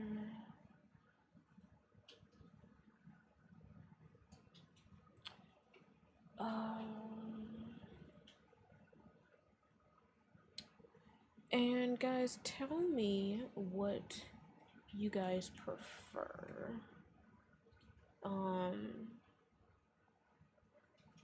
Everybody see that? Let's see. I want to do a couple. I want to see how, you know, these do. Because honestly, I used to do reactions and the animated scary stories. So you let me know what you guys like, you know, down in the comments. Follow, subscribe. If you are enjoying this, because I definitely enjoy doing these. Oh shit, you're crazy. I'm not just a gamer. I also like spooky shit. So, yeah. You know what? Since, you know, tomorrow is Christmas Eve. Oh shit, that's it reminded me. Oh shit, that's not good, that's not good, that's not good. Oh. Hey everyone, welcome back to Mr. Skelton. So today's video is a little different. Let's get into some Christmas stories. We're only going to do a couple, and then we can go back to the videos. And honestly, a lot darker. With Christmas coming up, I figured we'd switch things up and go through 10 Christmas horror stories. These aren't your typical holiday vibes either. These are the kind of stories that make the season feel really unsettling. If you guys enjoy this kind of content, make sure to like the video, subscribe to the channel, and let me know if you want more stuff like this. Alright, let's get into some creepy Christmas horror stories. Let's do it. My uncle owns this seasonal cabin business tucked up near a frozen lake in northern Minnesota. In the winter, he only keeps 3 cabins open for the diehards, snowmobilers and ice fishers who actually enjoy being out in sub-zero temperatures. That year, he was heading down to visit his daughter in Iowa over Christmas and asked if I could watch the place for a few days. Basically, I'd be house-sitting on a commercial scale. My job was to make sure the heat stayed on, monitor the water line so nothing froze up, and keep an eye on the cabins from the main lodge where I'd be staying. There was a snowplow guy on standby, guests let themselves in with key codes, and the fridge in the lodge was already stocked. In return, I'd get $500 and a whole place to myself for a quiet holiday. Honestly, it sounded like the easiest money I'd ever make. Too good to be Christmas true. Eve, things were low-key. 2 of the cabins were booked, a couple in their 50s who waved politely and kept to themselves, and 2 guys I didn't actually see after check-in. I made dinner out of whatever leftovers were already in the freezer, half-watched a movie, and passed out around 10. That changed just after midnight. I woke up to this knock. Not loud, not desperate. It was this weirdly even, rhythmic knock, like someone was gently tapping to avoid making a fuss. It came from the back door of the lodge. At first, I just laid there in the dark, thinking maybe I dreamt it. Then it came again. Same steady rhythm, not urgent, just patient. Here's the thing. No one has any reason to go around to the back of the lodge. The front is where the driveway and porch are. The back just opens into the woods. No lights, no walkway, just a narrow clearing and the pump shed half buried in snow. And this wasn't a place where people randomly wandered at night. I got up, pulled on boots, and walked down the hallway. I didn't bother with the light. There was enough moonlight coming through the windows to see, the snow outside making everything glow just a little. And then it knocked a 3rd time, still that same soft, controlled tapping. No rush, no aggression. I didn't open the door. I stood just beside it and said, "Can I help you?" Nothing. No. Dude, don't. And I would be in my bed ignoring the hell out of those knocks. I'm sorry, but not sorry. No. Reply, no footsteps, just silence. I unlocked the deadbolt and leaned toward the skinny vertical window next to the frame. The kind that lets you see who's outside if you're tall enough. No one, just trees. snow, no prints, no tracks, not even disturbed powder. I stood there, listening for maybe half a minute, then locked the door again and went back to bed. And for a little while, it was quiet. Then I heard something else. It started with a groan from the hallway pipes, which didn't seem unusual. Old place, freezing temperatures. Pipes do that. But then I heard a click. Very quiet, deliberate, deliberate. The kind of sound a latch makes when a door is closed carefully, like someone didn't want to wake the house. It didn't come from the back door. I'd know if that had opened. It came from inside. There's this narrow utility closet in the hallway, just a simple door with a stiff, clunky metal latch that makes a very specific sound when it clicks shut. I'd walked past it earlier in the evening. It had definitely been closed. Now I was almost sure that's where the sound had come from. I stayed frozen in bed, breathing as quietly as I could, listening. Eventually, I made myself get up. I turned on every light, walked through the whole place. Kitchen, storage, upstairs, even the crawl space entrance. Nothing. The closet door, shut tight. I opened it. Empty. Just a water filter tank and some extra hoses. Nothing out of place. Both front and back doors were locked. I checked all the windows. There weren't even any marks in the snow around the cabin. It looked untouched. Still, I didn't go back to sleep. The next morning felt almost disappointingly normal. I cruised by the two cabins on the snowmobile, waved at the couple who were out stoking their firewood pile. Sun was out. Birds were actually chirping. For a moment, it was like nothing had happened. I tried to brush the whole thing off. Maybe the knocks were from a tree branch caught in the wind. Maybe the pipes groaned louder than usual, and my brain filled in the rest. Stress, lack of sleep, whatever. I made food, watched the snow, let my phone die, and didn't bother charging it. I tried to let it all fade into the background. That night, I went to bed early again, but I kept a flashlight on the nightstand this time. At exactly 1:23 in the morning, See, I wouldn't just keep a flashlight. I would also keep a blunt object, maybe a hammer, and a knife. heard it again, but not a knock. This time it was a scrape. Something dragged across the back door, slow and gritty. It made this awful sound, like metal or wood sliding across ice. It lasted 5 seconds, then nothing. I didn't move, just sat up in bed, holding my breath again. A few seconds later, another scrape shorter this time, higher up on the door. That's when I got out of bed, grabbed the flashlight, crept down the hallway, trying not to make noise but failing completely because the floors creaked like crazy. I stopped at the back door, listened. Silence. I turned on the outside light. That's when I saw it. There was something stuck to the narrow window beside the door. A small, square shape pressed against the glass. It looked like a folded card, frosted around the edges. I opened the door just enough to grab it. No footprints in the snow, no drag marks, no signs anyone had been there. Inside the card was a photo of me, standing at the front window of the lodge, taken from behind. I was wearing the same hoodie I had on at that exact moment. I dropped the flashlight. It hit the tile hard. I slammed the door, locked it, then ran through the whole house, making sure every window was latched, every curtain pulled open. I turned on every light and sat at the kitchen table with a butcher knife in my hand. I stayed like that until sunrise. Later that morning, I walked the property again, around the shed, checked the cabins. Everything looked completely normal. And then I came back to the lodge. There was a second card. This one was taped on the inside of the front door. Same design, same blank inside, different photo. This one was me sitting in the kitchen, knife in one hand, flashlight on the table, taken from behind. Someone had been inside the house. I didn't stop to think.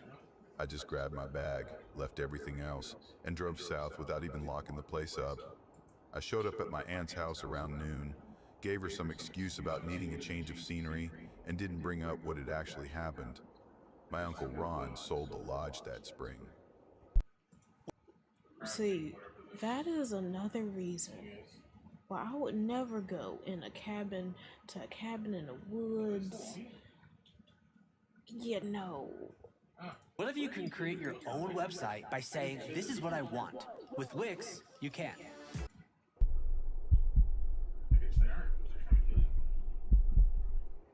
I was working nights as a delivery manager for this regional big box chain, one of those stores that sells everything from canned soup to snowblowers.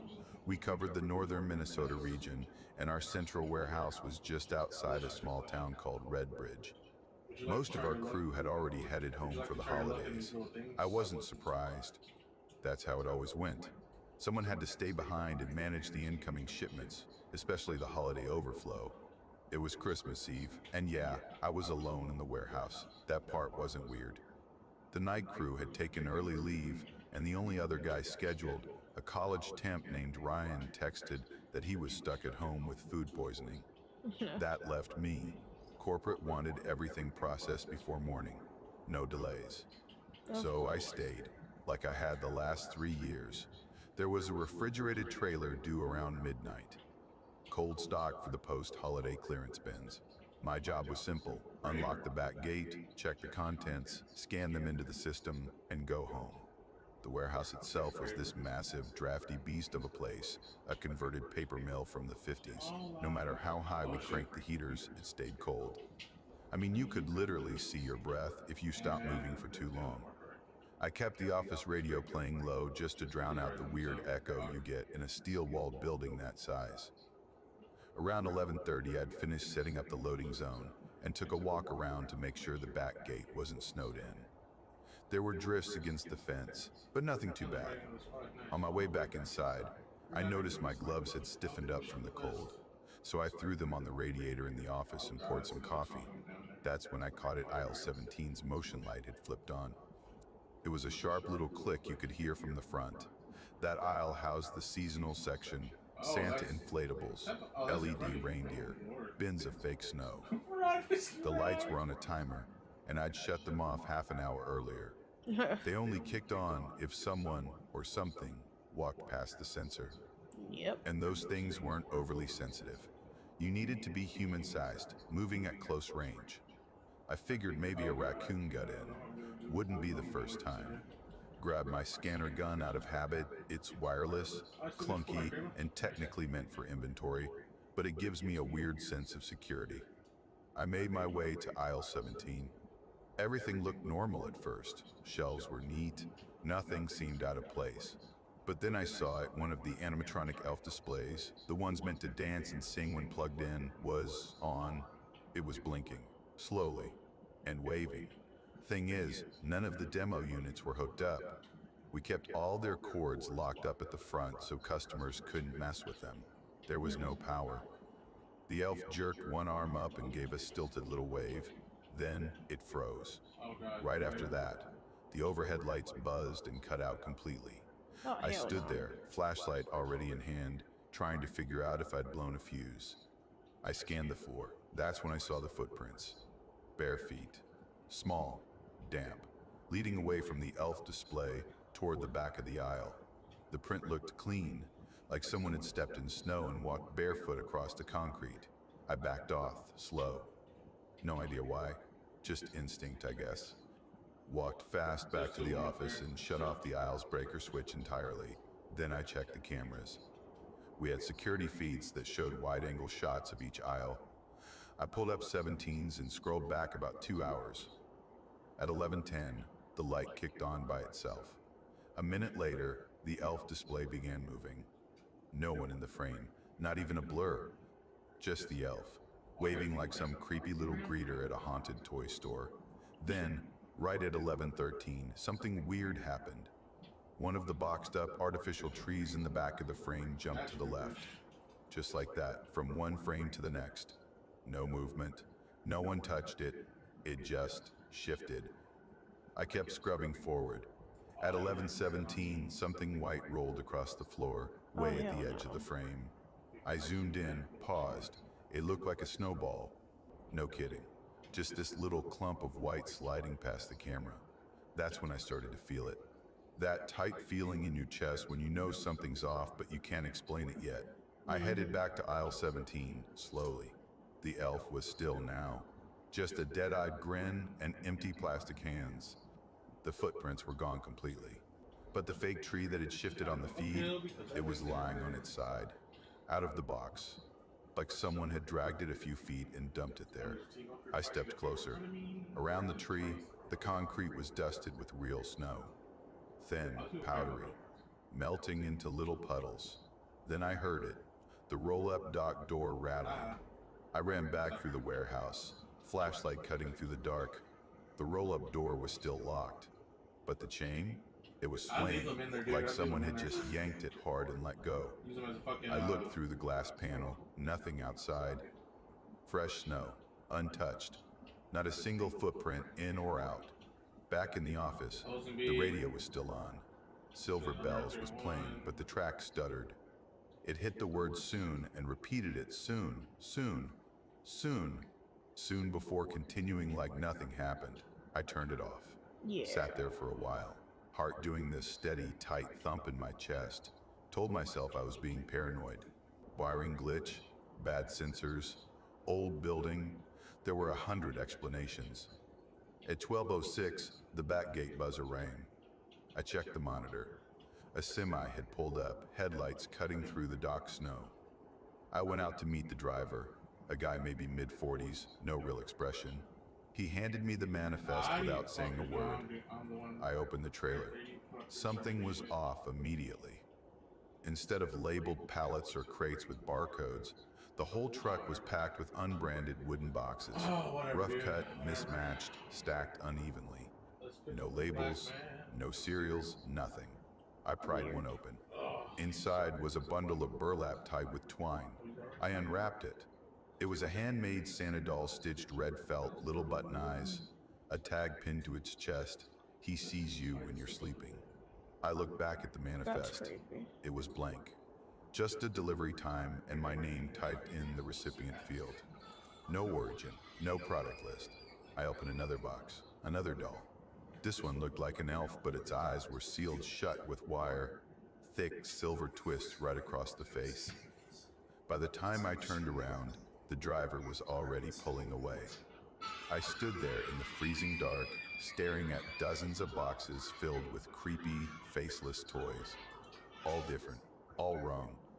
Back inside, I tried calling my district manager. My phone had full bars until I hit dial. Then it dropped to 0 and stayed there.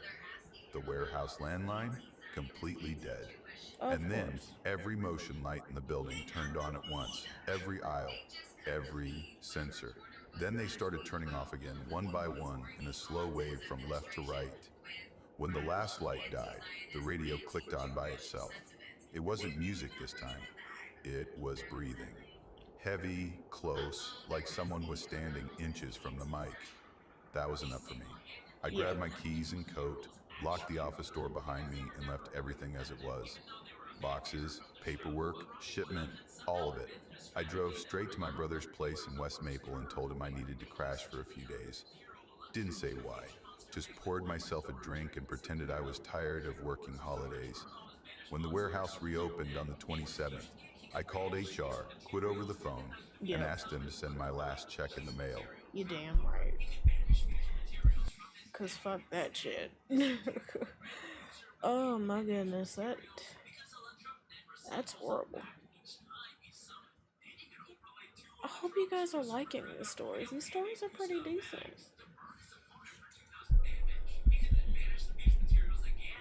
It was right before Christmas, the kind of time when everyone else seemed to have plans, and I was still trying to piece together what the next week would even look like. I'd been staying at my cousin Joel's place, technically his basement, after moving out of a shared apartment in Rochester that went downhill fast. That's why I said yes to the job. Temporary overnight gig, nothing fancy. I found it through one of those staffing agencies that still answers the phone with, "How soon can you start?" No background check, no references needed. Just 5 nights, 10 p.m. to 6 a.m., watching over a civic center about an hour outside of Albany, in a town called Holloway I'd never heard of. The place was used for everything, apparently. School plays, local elections, community meetings, blood drives, pancake breakfasts, you name it. But for the last 2 weeks of December, it turned into a volunteer-run Christmas exhibit. When I showed up the first night, the janitor, Dale, was already locking up. White hair, faded blue coveralls, and that look of someone who spent the last few decades fixing the same building over and over again. He barely said 5 words to me, just handed me the alarm code, walked me through which doors needed checking, and gave me a thermos full of gas station coffee that somehow managed to be both scalding and weak.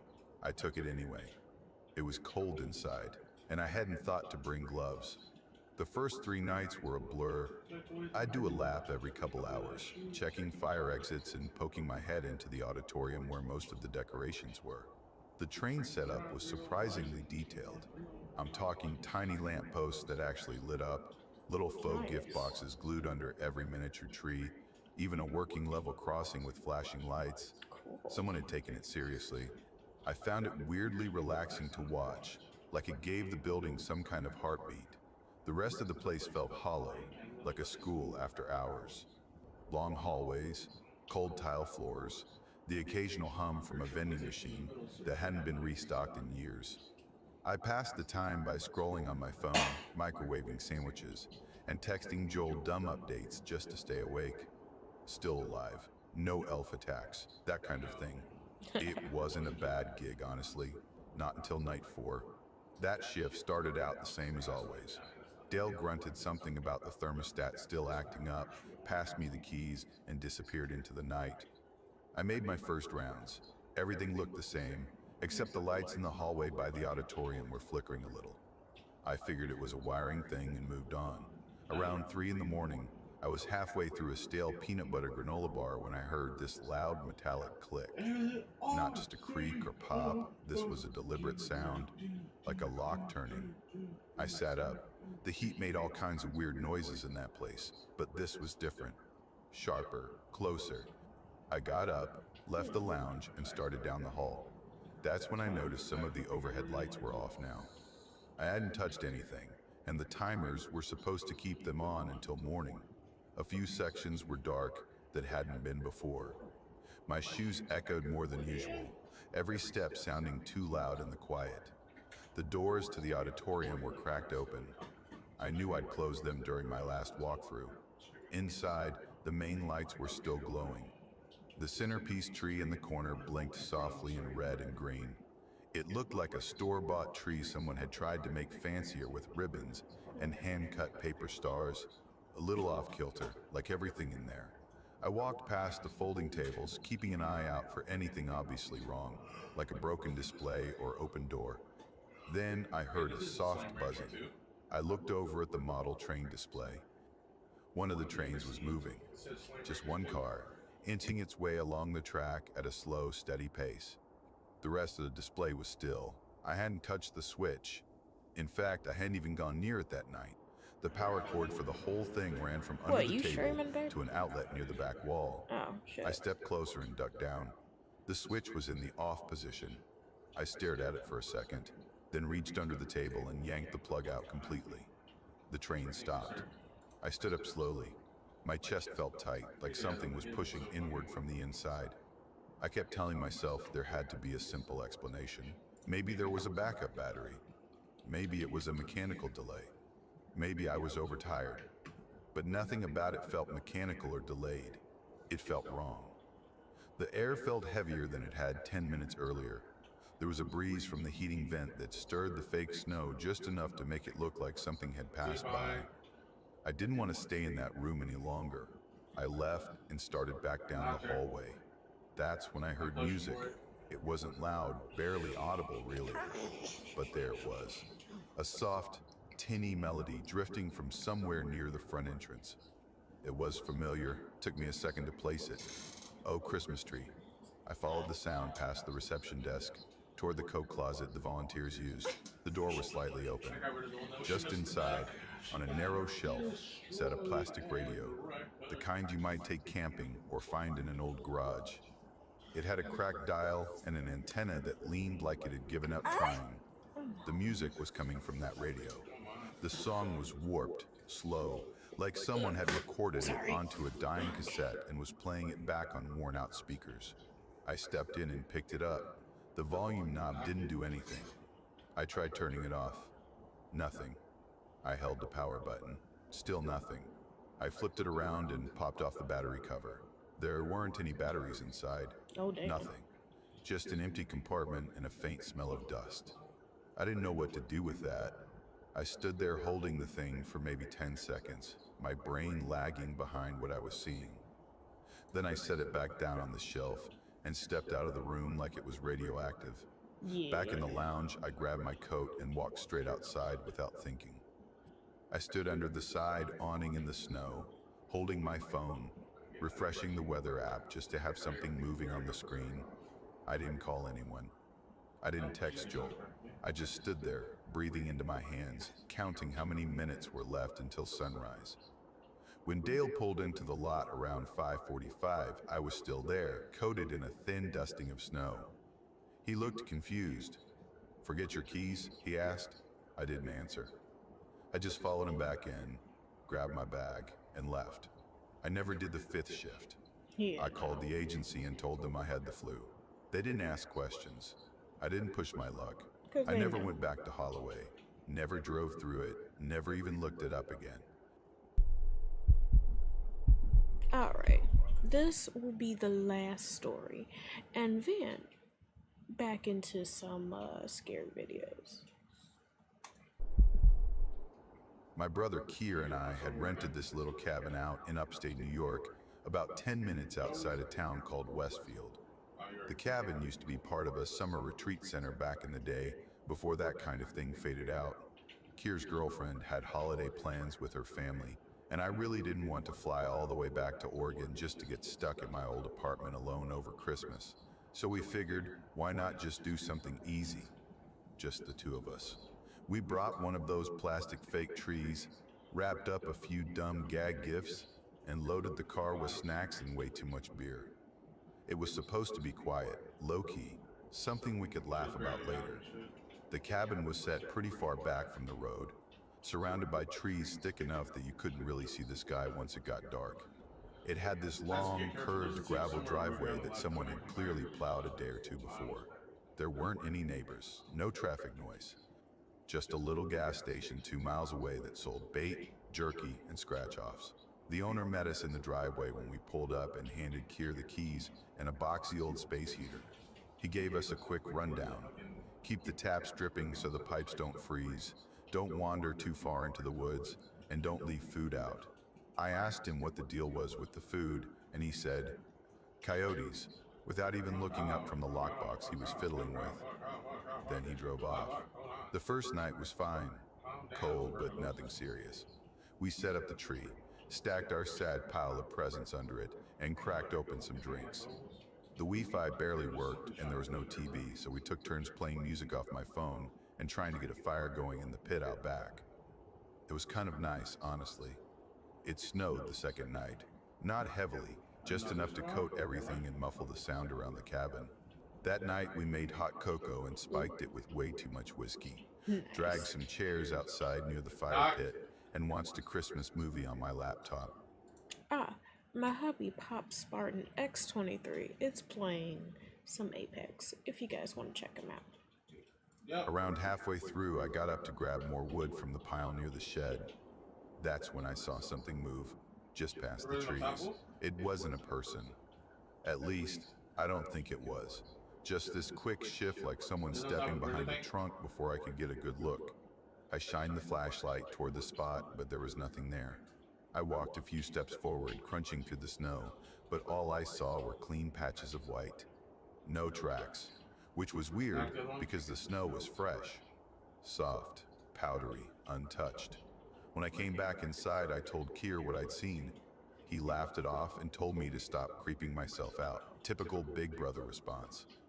I let it drop, but I kept thinking about it.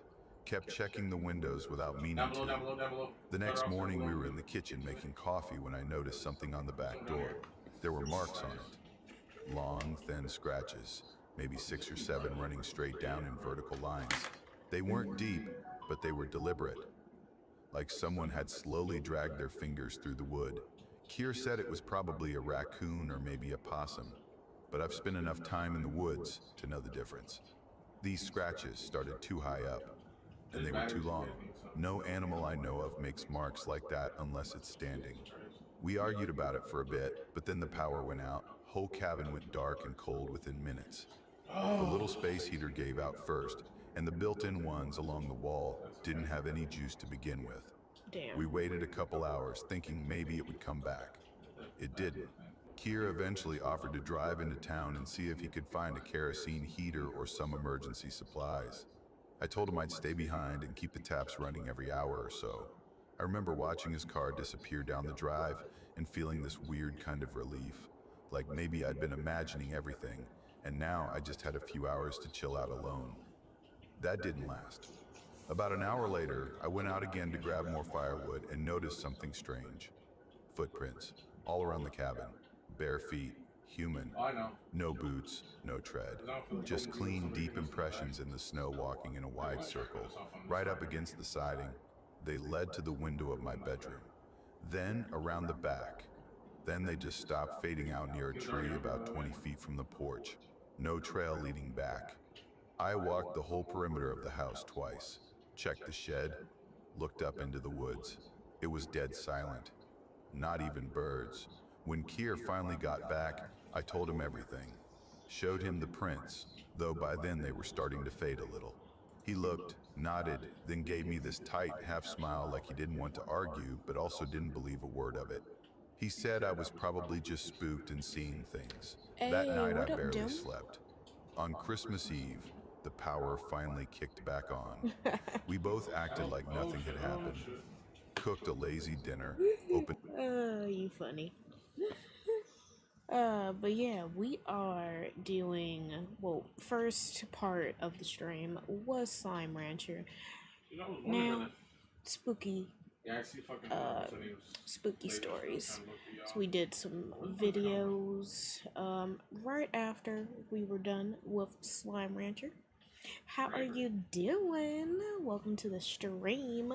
Get cozy. This is going to be the last story, and then we're going to go back to the videos.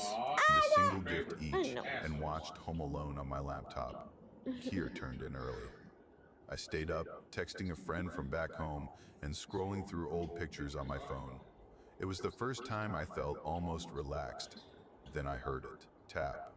Just a soft knock on the window. What? Then another. Then a different one, closer to the door. Light, rhythmic, like someone using their knuckle. The windows were fogged up from the heater, so I couldn't see anything. I waited. Did it move? It went quiet. After maybe 30 seconds, I unlocked the front door and cracked it open just a few inches. Fake documentary. There was nothing there. But in the snow, more of those prints. Bare feet again, smaller this time. A child's size, maybe. They led from the woods to the porch, then back again. Okay. That night, I wedged one of the kitchen chairs under the knob of my bedroom door. Interesting. Felt dumb doing it, but not doing it felt worse. Around 3 in the morning, I woke up to a soft brushing sound against the window. Not tapping, not scraping, just brushing. Like a hand dragging along the glass. I didn't look. I just stayed still and counted my breaths until it stopped. Christmas morning, I walked out into the main room and saw the front door wide open. Kier was outside, standing barefoot in the snow, staring at the trees. He didn't respond when I called him. His skin looked pale bluish around the fingers and toes. I ran out and grabbed him, pulled him back inside and wrapped him in every blanket I could find. Got him warm water, sat him by the heater. He didn't talk for 20 minutes. Then he whispered something like, "I thought I heard you." Said he thought I'd been outside calling him. Said he looked out and saw someone near the woods. A kid, waving. That's all he remembered. I told him to grab his stuff. We were done. We left that afternoon. Never even unwrapped the rest of the gifts. All right.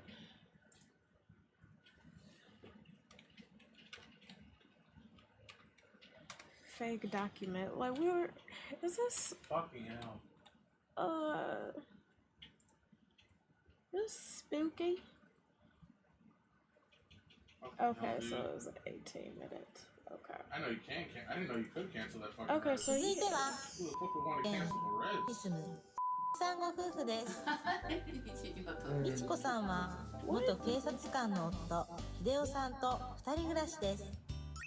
住宅ローンは20年前に完成 Probably し gotta select fire in the charge rifle. Okay, we are doing spooky stories. This seems.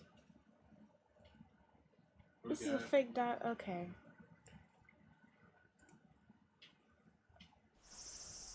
ごめんください。岡崎さん、福沢です。 Okay, we're gonna have to do. We'll do this another on a different stream. Promise. Okay. Let's do. Cause this is a different vibe than I want. Let's see. Let's get into some slapped ham, y'all. Okay. You're right, pretty by the way. A new state-of-the-art avatar model is here, and it captures emotion like never before. Turn any image into a talking video simply. Today we've got a huge list of scary videos full of all sorts of creepy content, so hit that subscribe button and get ready for more scary videos. Appreciate the recommendation, but yeah, I want to keep it spooky. But next round of but one day when I'm doing just random videos, I will do the fake documentary queue, like 1 or 2 videos of those, and whatever you guys recommend. Just like this.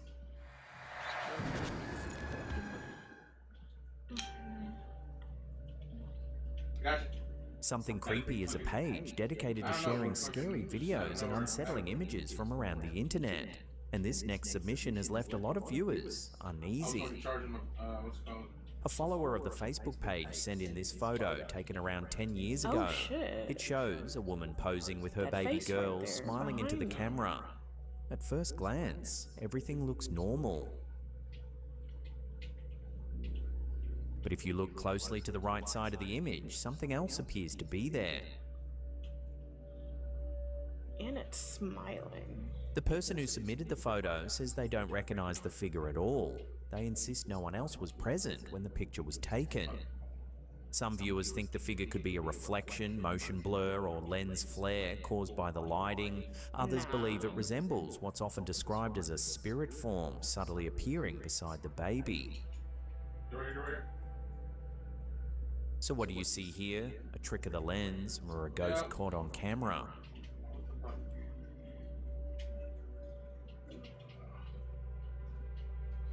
Got here at the cemetery this morning.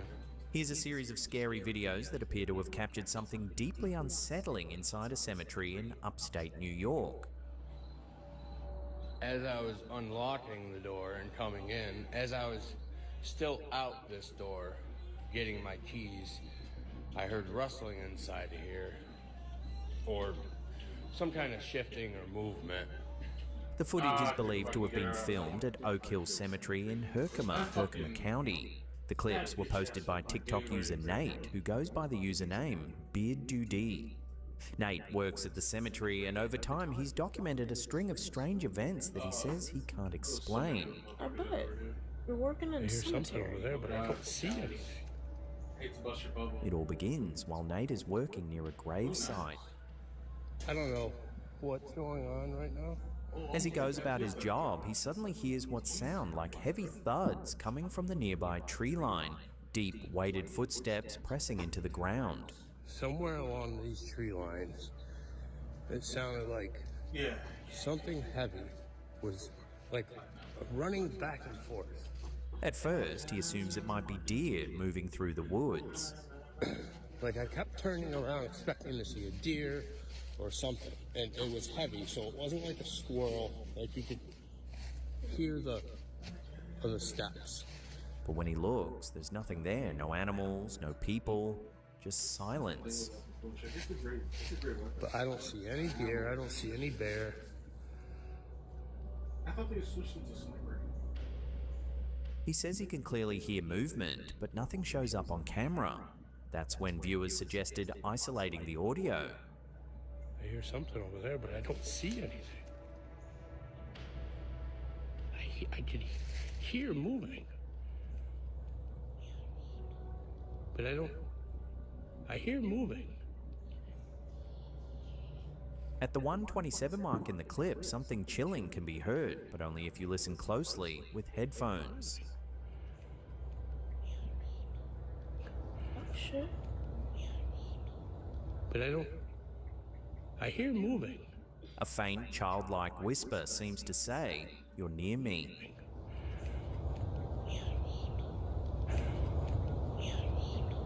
The audio is extremely subtle, so we isolated and boosted it with all background sound removed. Once enhanced, the whisper becomes much clearer. But Oh shit. I hear moving. Many viewers also claim they can hear additional phrases like, "You hear me," and "I'm right here." I don't see. But these are hard to fully distinguish. I fully expected to see an animal or something. I don't know. I can hear it. After this cemetery incident, things appear to escalate.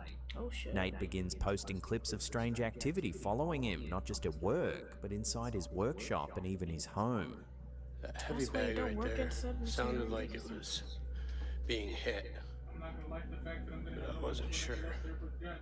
See if we can try to catch it, but it sounded like it was being hit.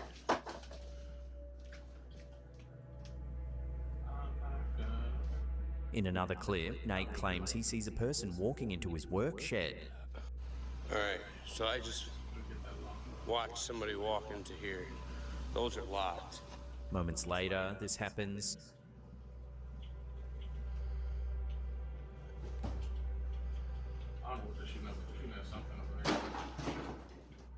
In another clip, Nate says he can see footprints moving through the grass as though something invisible is walking just out of view. And I was seeing the grass moving like somebody was walking through it. Now, I do have a grave over here from a burial a couple weeks ago. I want to see if I can catch it.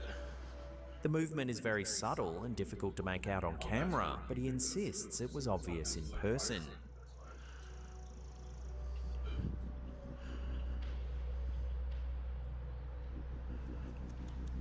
What? In yet another clip, captured on a different day, a door moves on its own. I'm not trying to...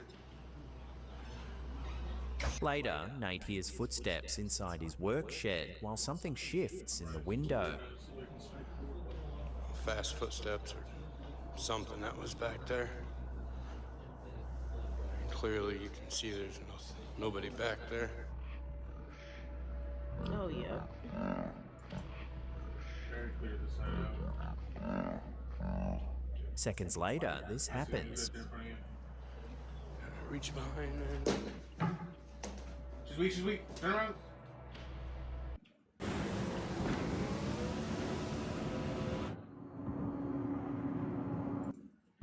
The activity doesn't stop there. In one video, a saw falls, seemingly without being touched.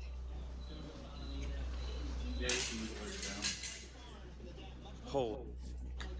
In another, an axe drops out of nowhere, startling Nate mid-recording. But it sounded like it was kind of coming from that direction, but...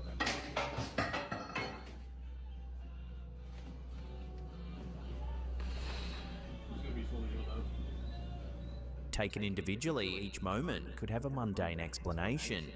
But viewed together, alongside the whispered EVP captured in the cemetery, many viewers believe something may have attached itself to Nate after that initial encounter.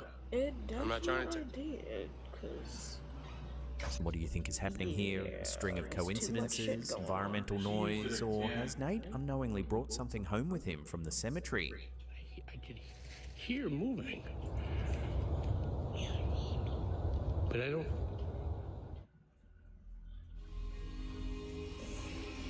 This next mysterious video went viral after viewers noticed something unusual during a live broadcast by Apostle Jerry Mickle. I knocked her again. Mickle is known online for his high-energy sermons and prophetic declarations, often streaming late at night from his home. During one of these live sessions, eagle-eyed viewers began pointing out something strange happening in the background. We need to start promoting the...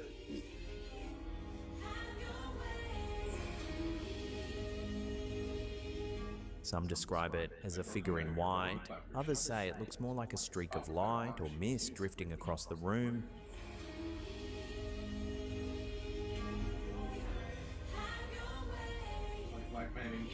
The video racked up hundreds of thousands of views, with many claiming it showed an angelic presence appearing during the sermon. Supporters pointed to Mickle's religious message, suggesting the figure appeared as a sign or spiritual confirmation. Skeptics, however, offered more grounded explanations, including camera artifacts, reflections from lighting, or motion blur caused by low light conditions. Yeah, and then why did it go away though? No official explanation has been given, and the clip continues to divide opinion. So what do you think passed behind Apostle Jerry Mickle during his live stream? A camera glitch, or something more miraculous?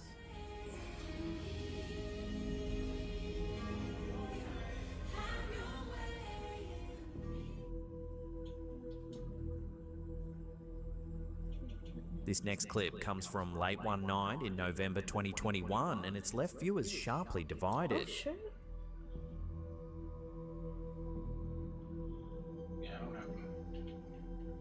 The footage posted by user Petite Bourgeoise was captured at 11:23 p.m. on a baby monitor inside their child's bedroom. At first, everything appears calm. The baby is asleep in their crib and the room is completely still. But then, without warning, this happens.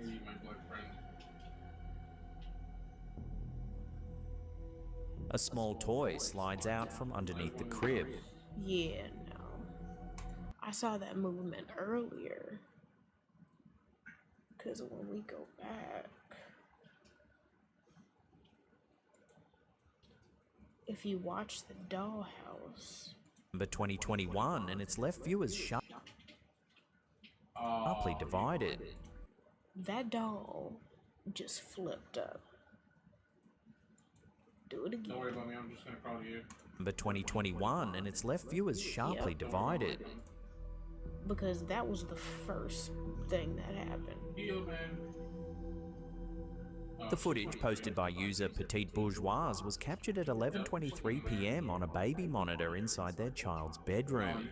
At first, everything appears calm. The baby is asleep in their crib and the room is completely still.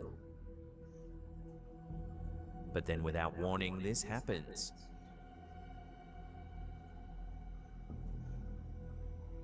A small toy slides out from underneath the crib. There's no visible movement in the room and no one else appears on camera. The child's mother says she noticed the movement on the monitor and immediately ran into the room to check. They really chased?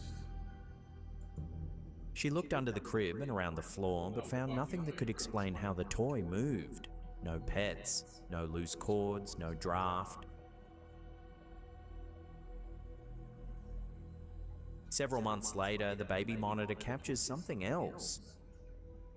Oh, the toy flipping, yeah. This time, the mother is in the room making up the bed, with the dollhouse visible nearby. As she steps away, something odd happens. They got an ash. No, they don't. He's gonna die from the storm anyways. They don't have one. They don't have the... Yep, the toy flipping. Yep. A toy inside the dollhouse appears to shift on its own, moving slightly without being touched. And then there's an orb by the door. Oh.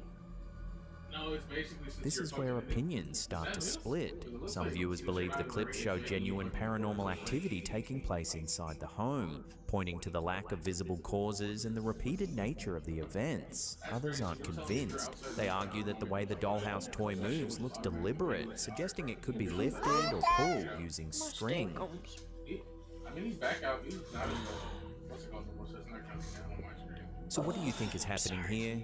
An unexplained presence caught on camera, or a carefully staged moment designed to look unsettling? Don't tell me that's that dude again. Ain't no way they picked him up. There's no way.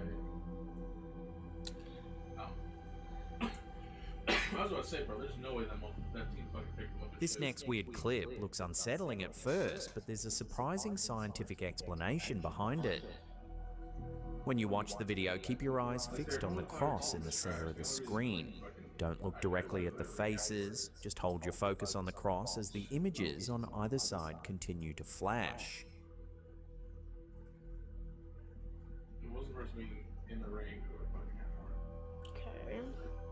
As the seconds pass, something strange begins to happen. The faces on the left and right start to warp and distort, taking on exaggerated, almost grotesque features. Eyes seem uneven, mouths stretch, expressions become unsettling, even though the original faces are completely normal.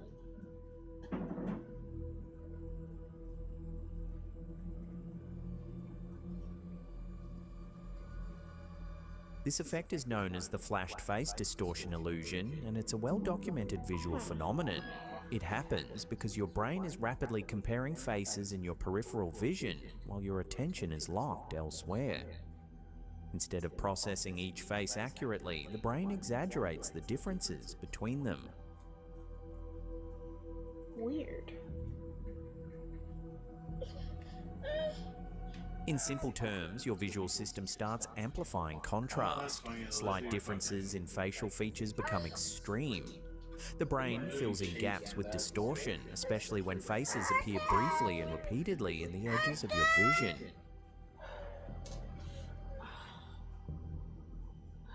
Scientists have also found that this illusion works even when the faces are upside down, which suggests it isn't just about recognizing faces. It's more about how the brain handles fast-changing visual information and peripheral perception.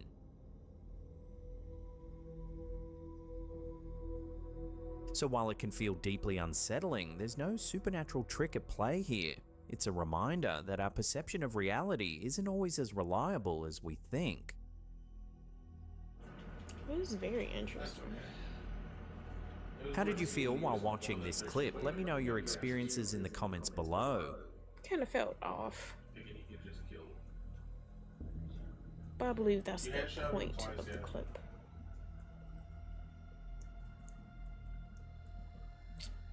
Do one more video. And then I'm gonna...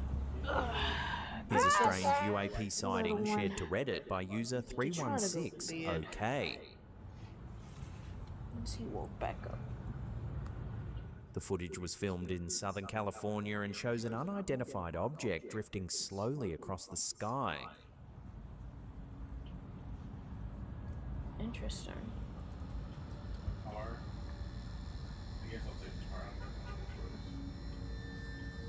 At first glance, it looks small and distant, but its shape is what immediately stands out. What are you doing?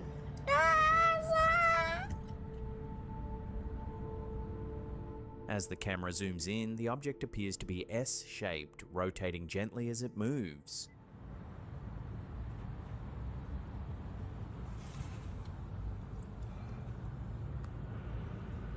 It doesn't seem to tumble or flutter the way you'd expect from something lightweight. Instead, it spins steadily, almost as if it's rotating on a fixed axis.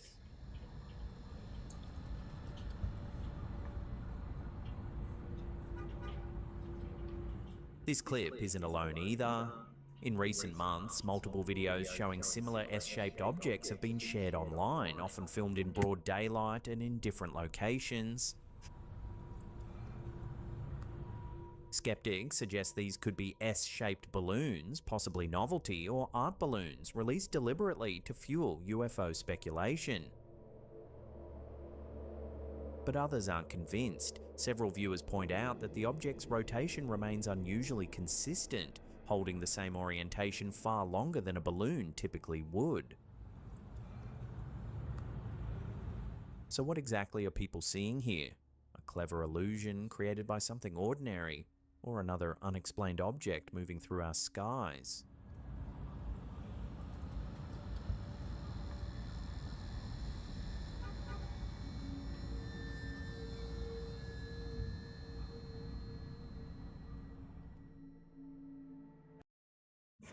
Alright, guys, so that is it for tonight's live stream. They got the resin time? So, I hope you guys enjoyed those awesome and amazing clips. Very interesting and very spooky. And yeah, those stories, those were pretty good. Let me know if you guys enjoyed hearing them. We can definitely do possibly more, mix of stories and animated stories, along with some scary videos. And then we can have some days where I react to funny videos. Or Am I the Asshole stories, because I definitely love Am I the Asshole stories. So guys, I hope you have a great night, morning, whatever time zone it is for you. Happy Yule, and for those who celebrate Christmas, Merry Christmas to you guys. Alright, so most likely I will be live streaming tomorrow. Don't know exactly what time, but I will be live. Just watch out for that notification. Alright, guys. You guys rest well, and I will see you on the next one. Bye, y'all.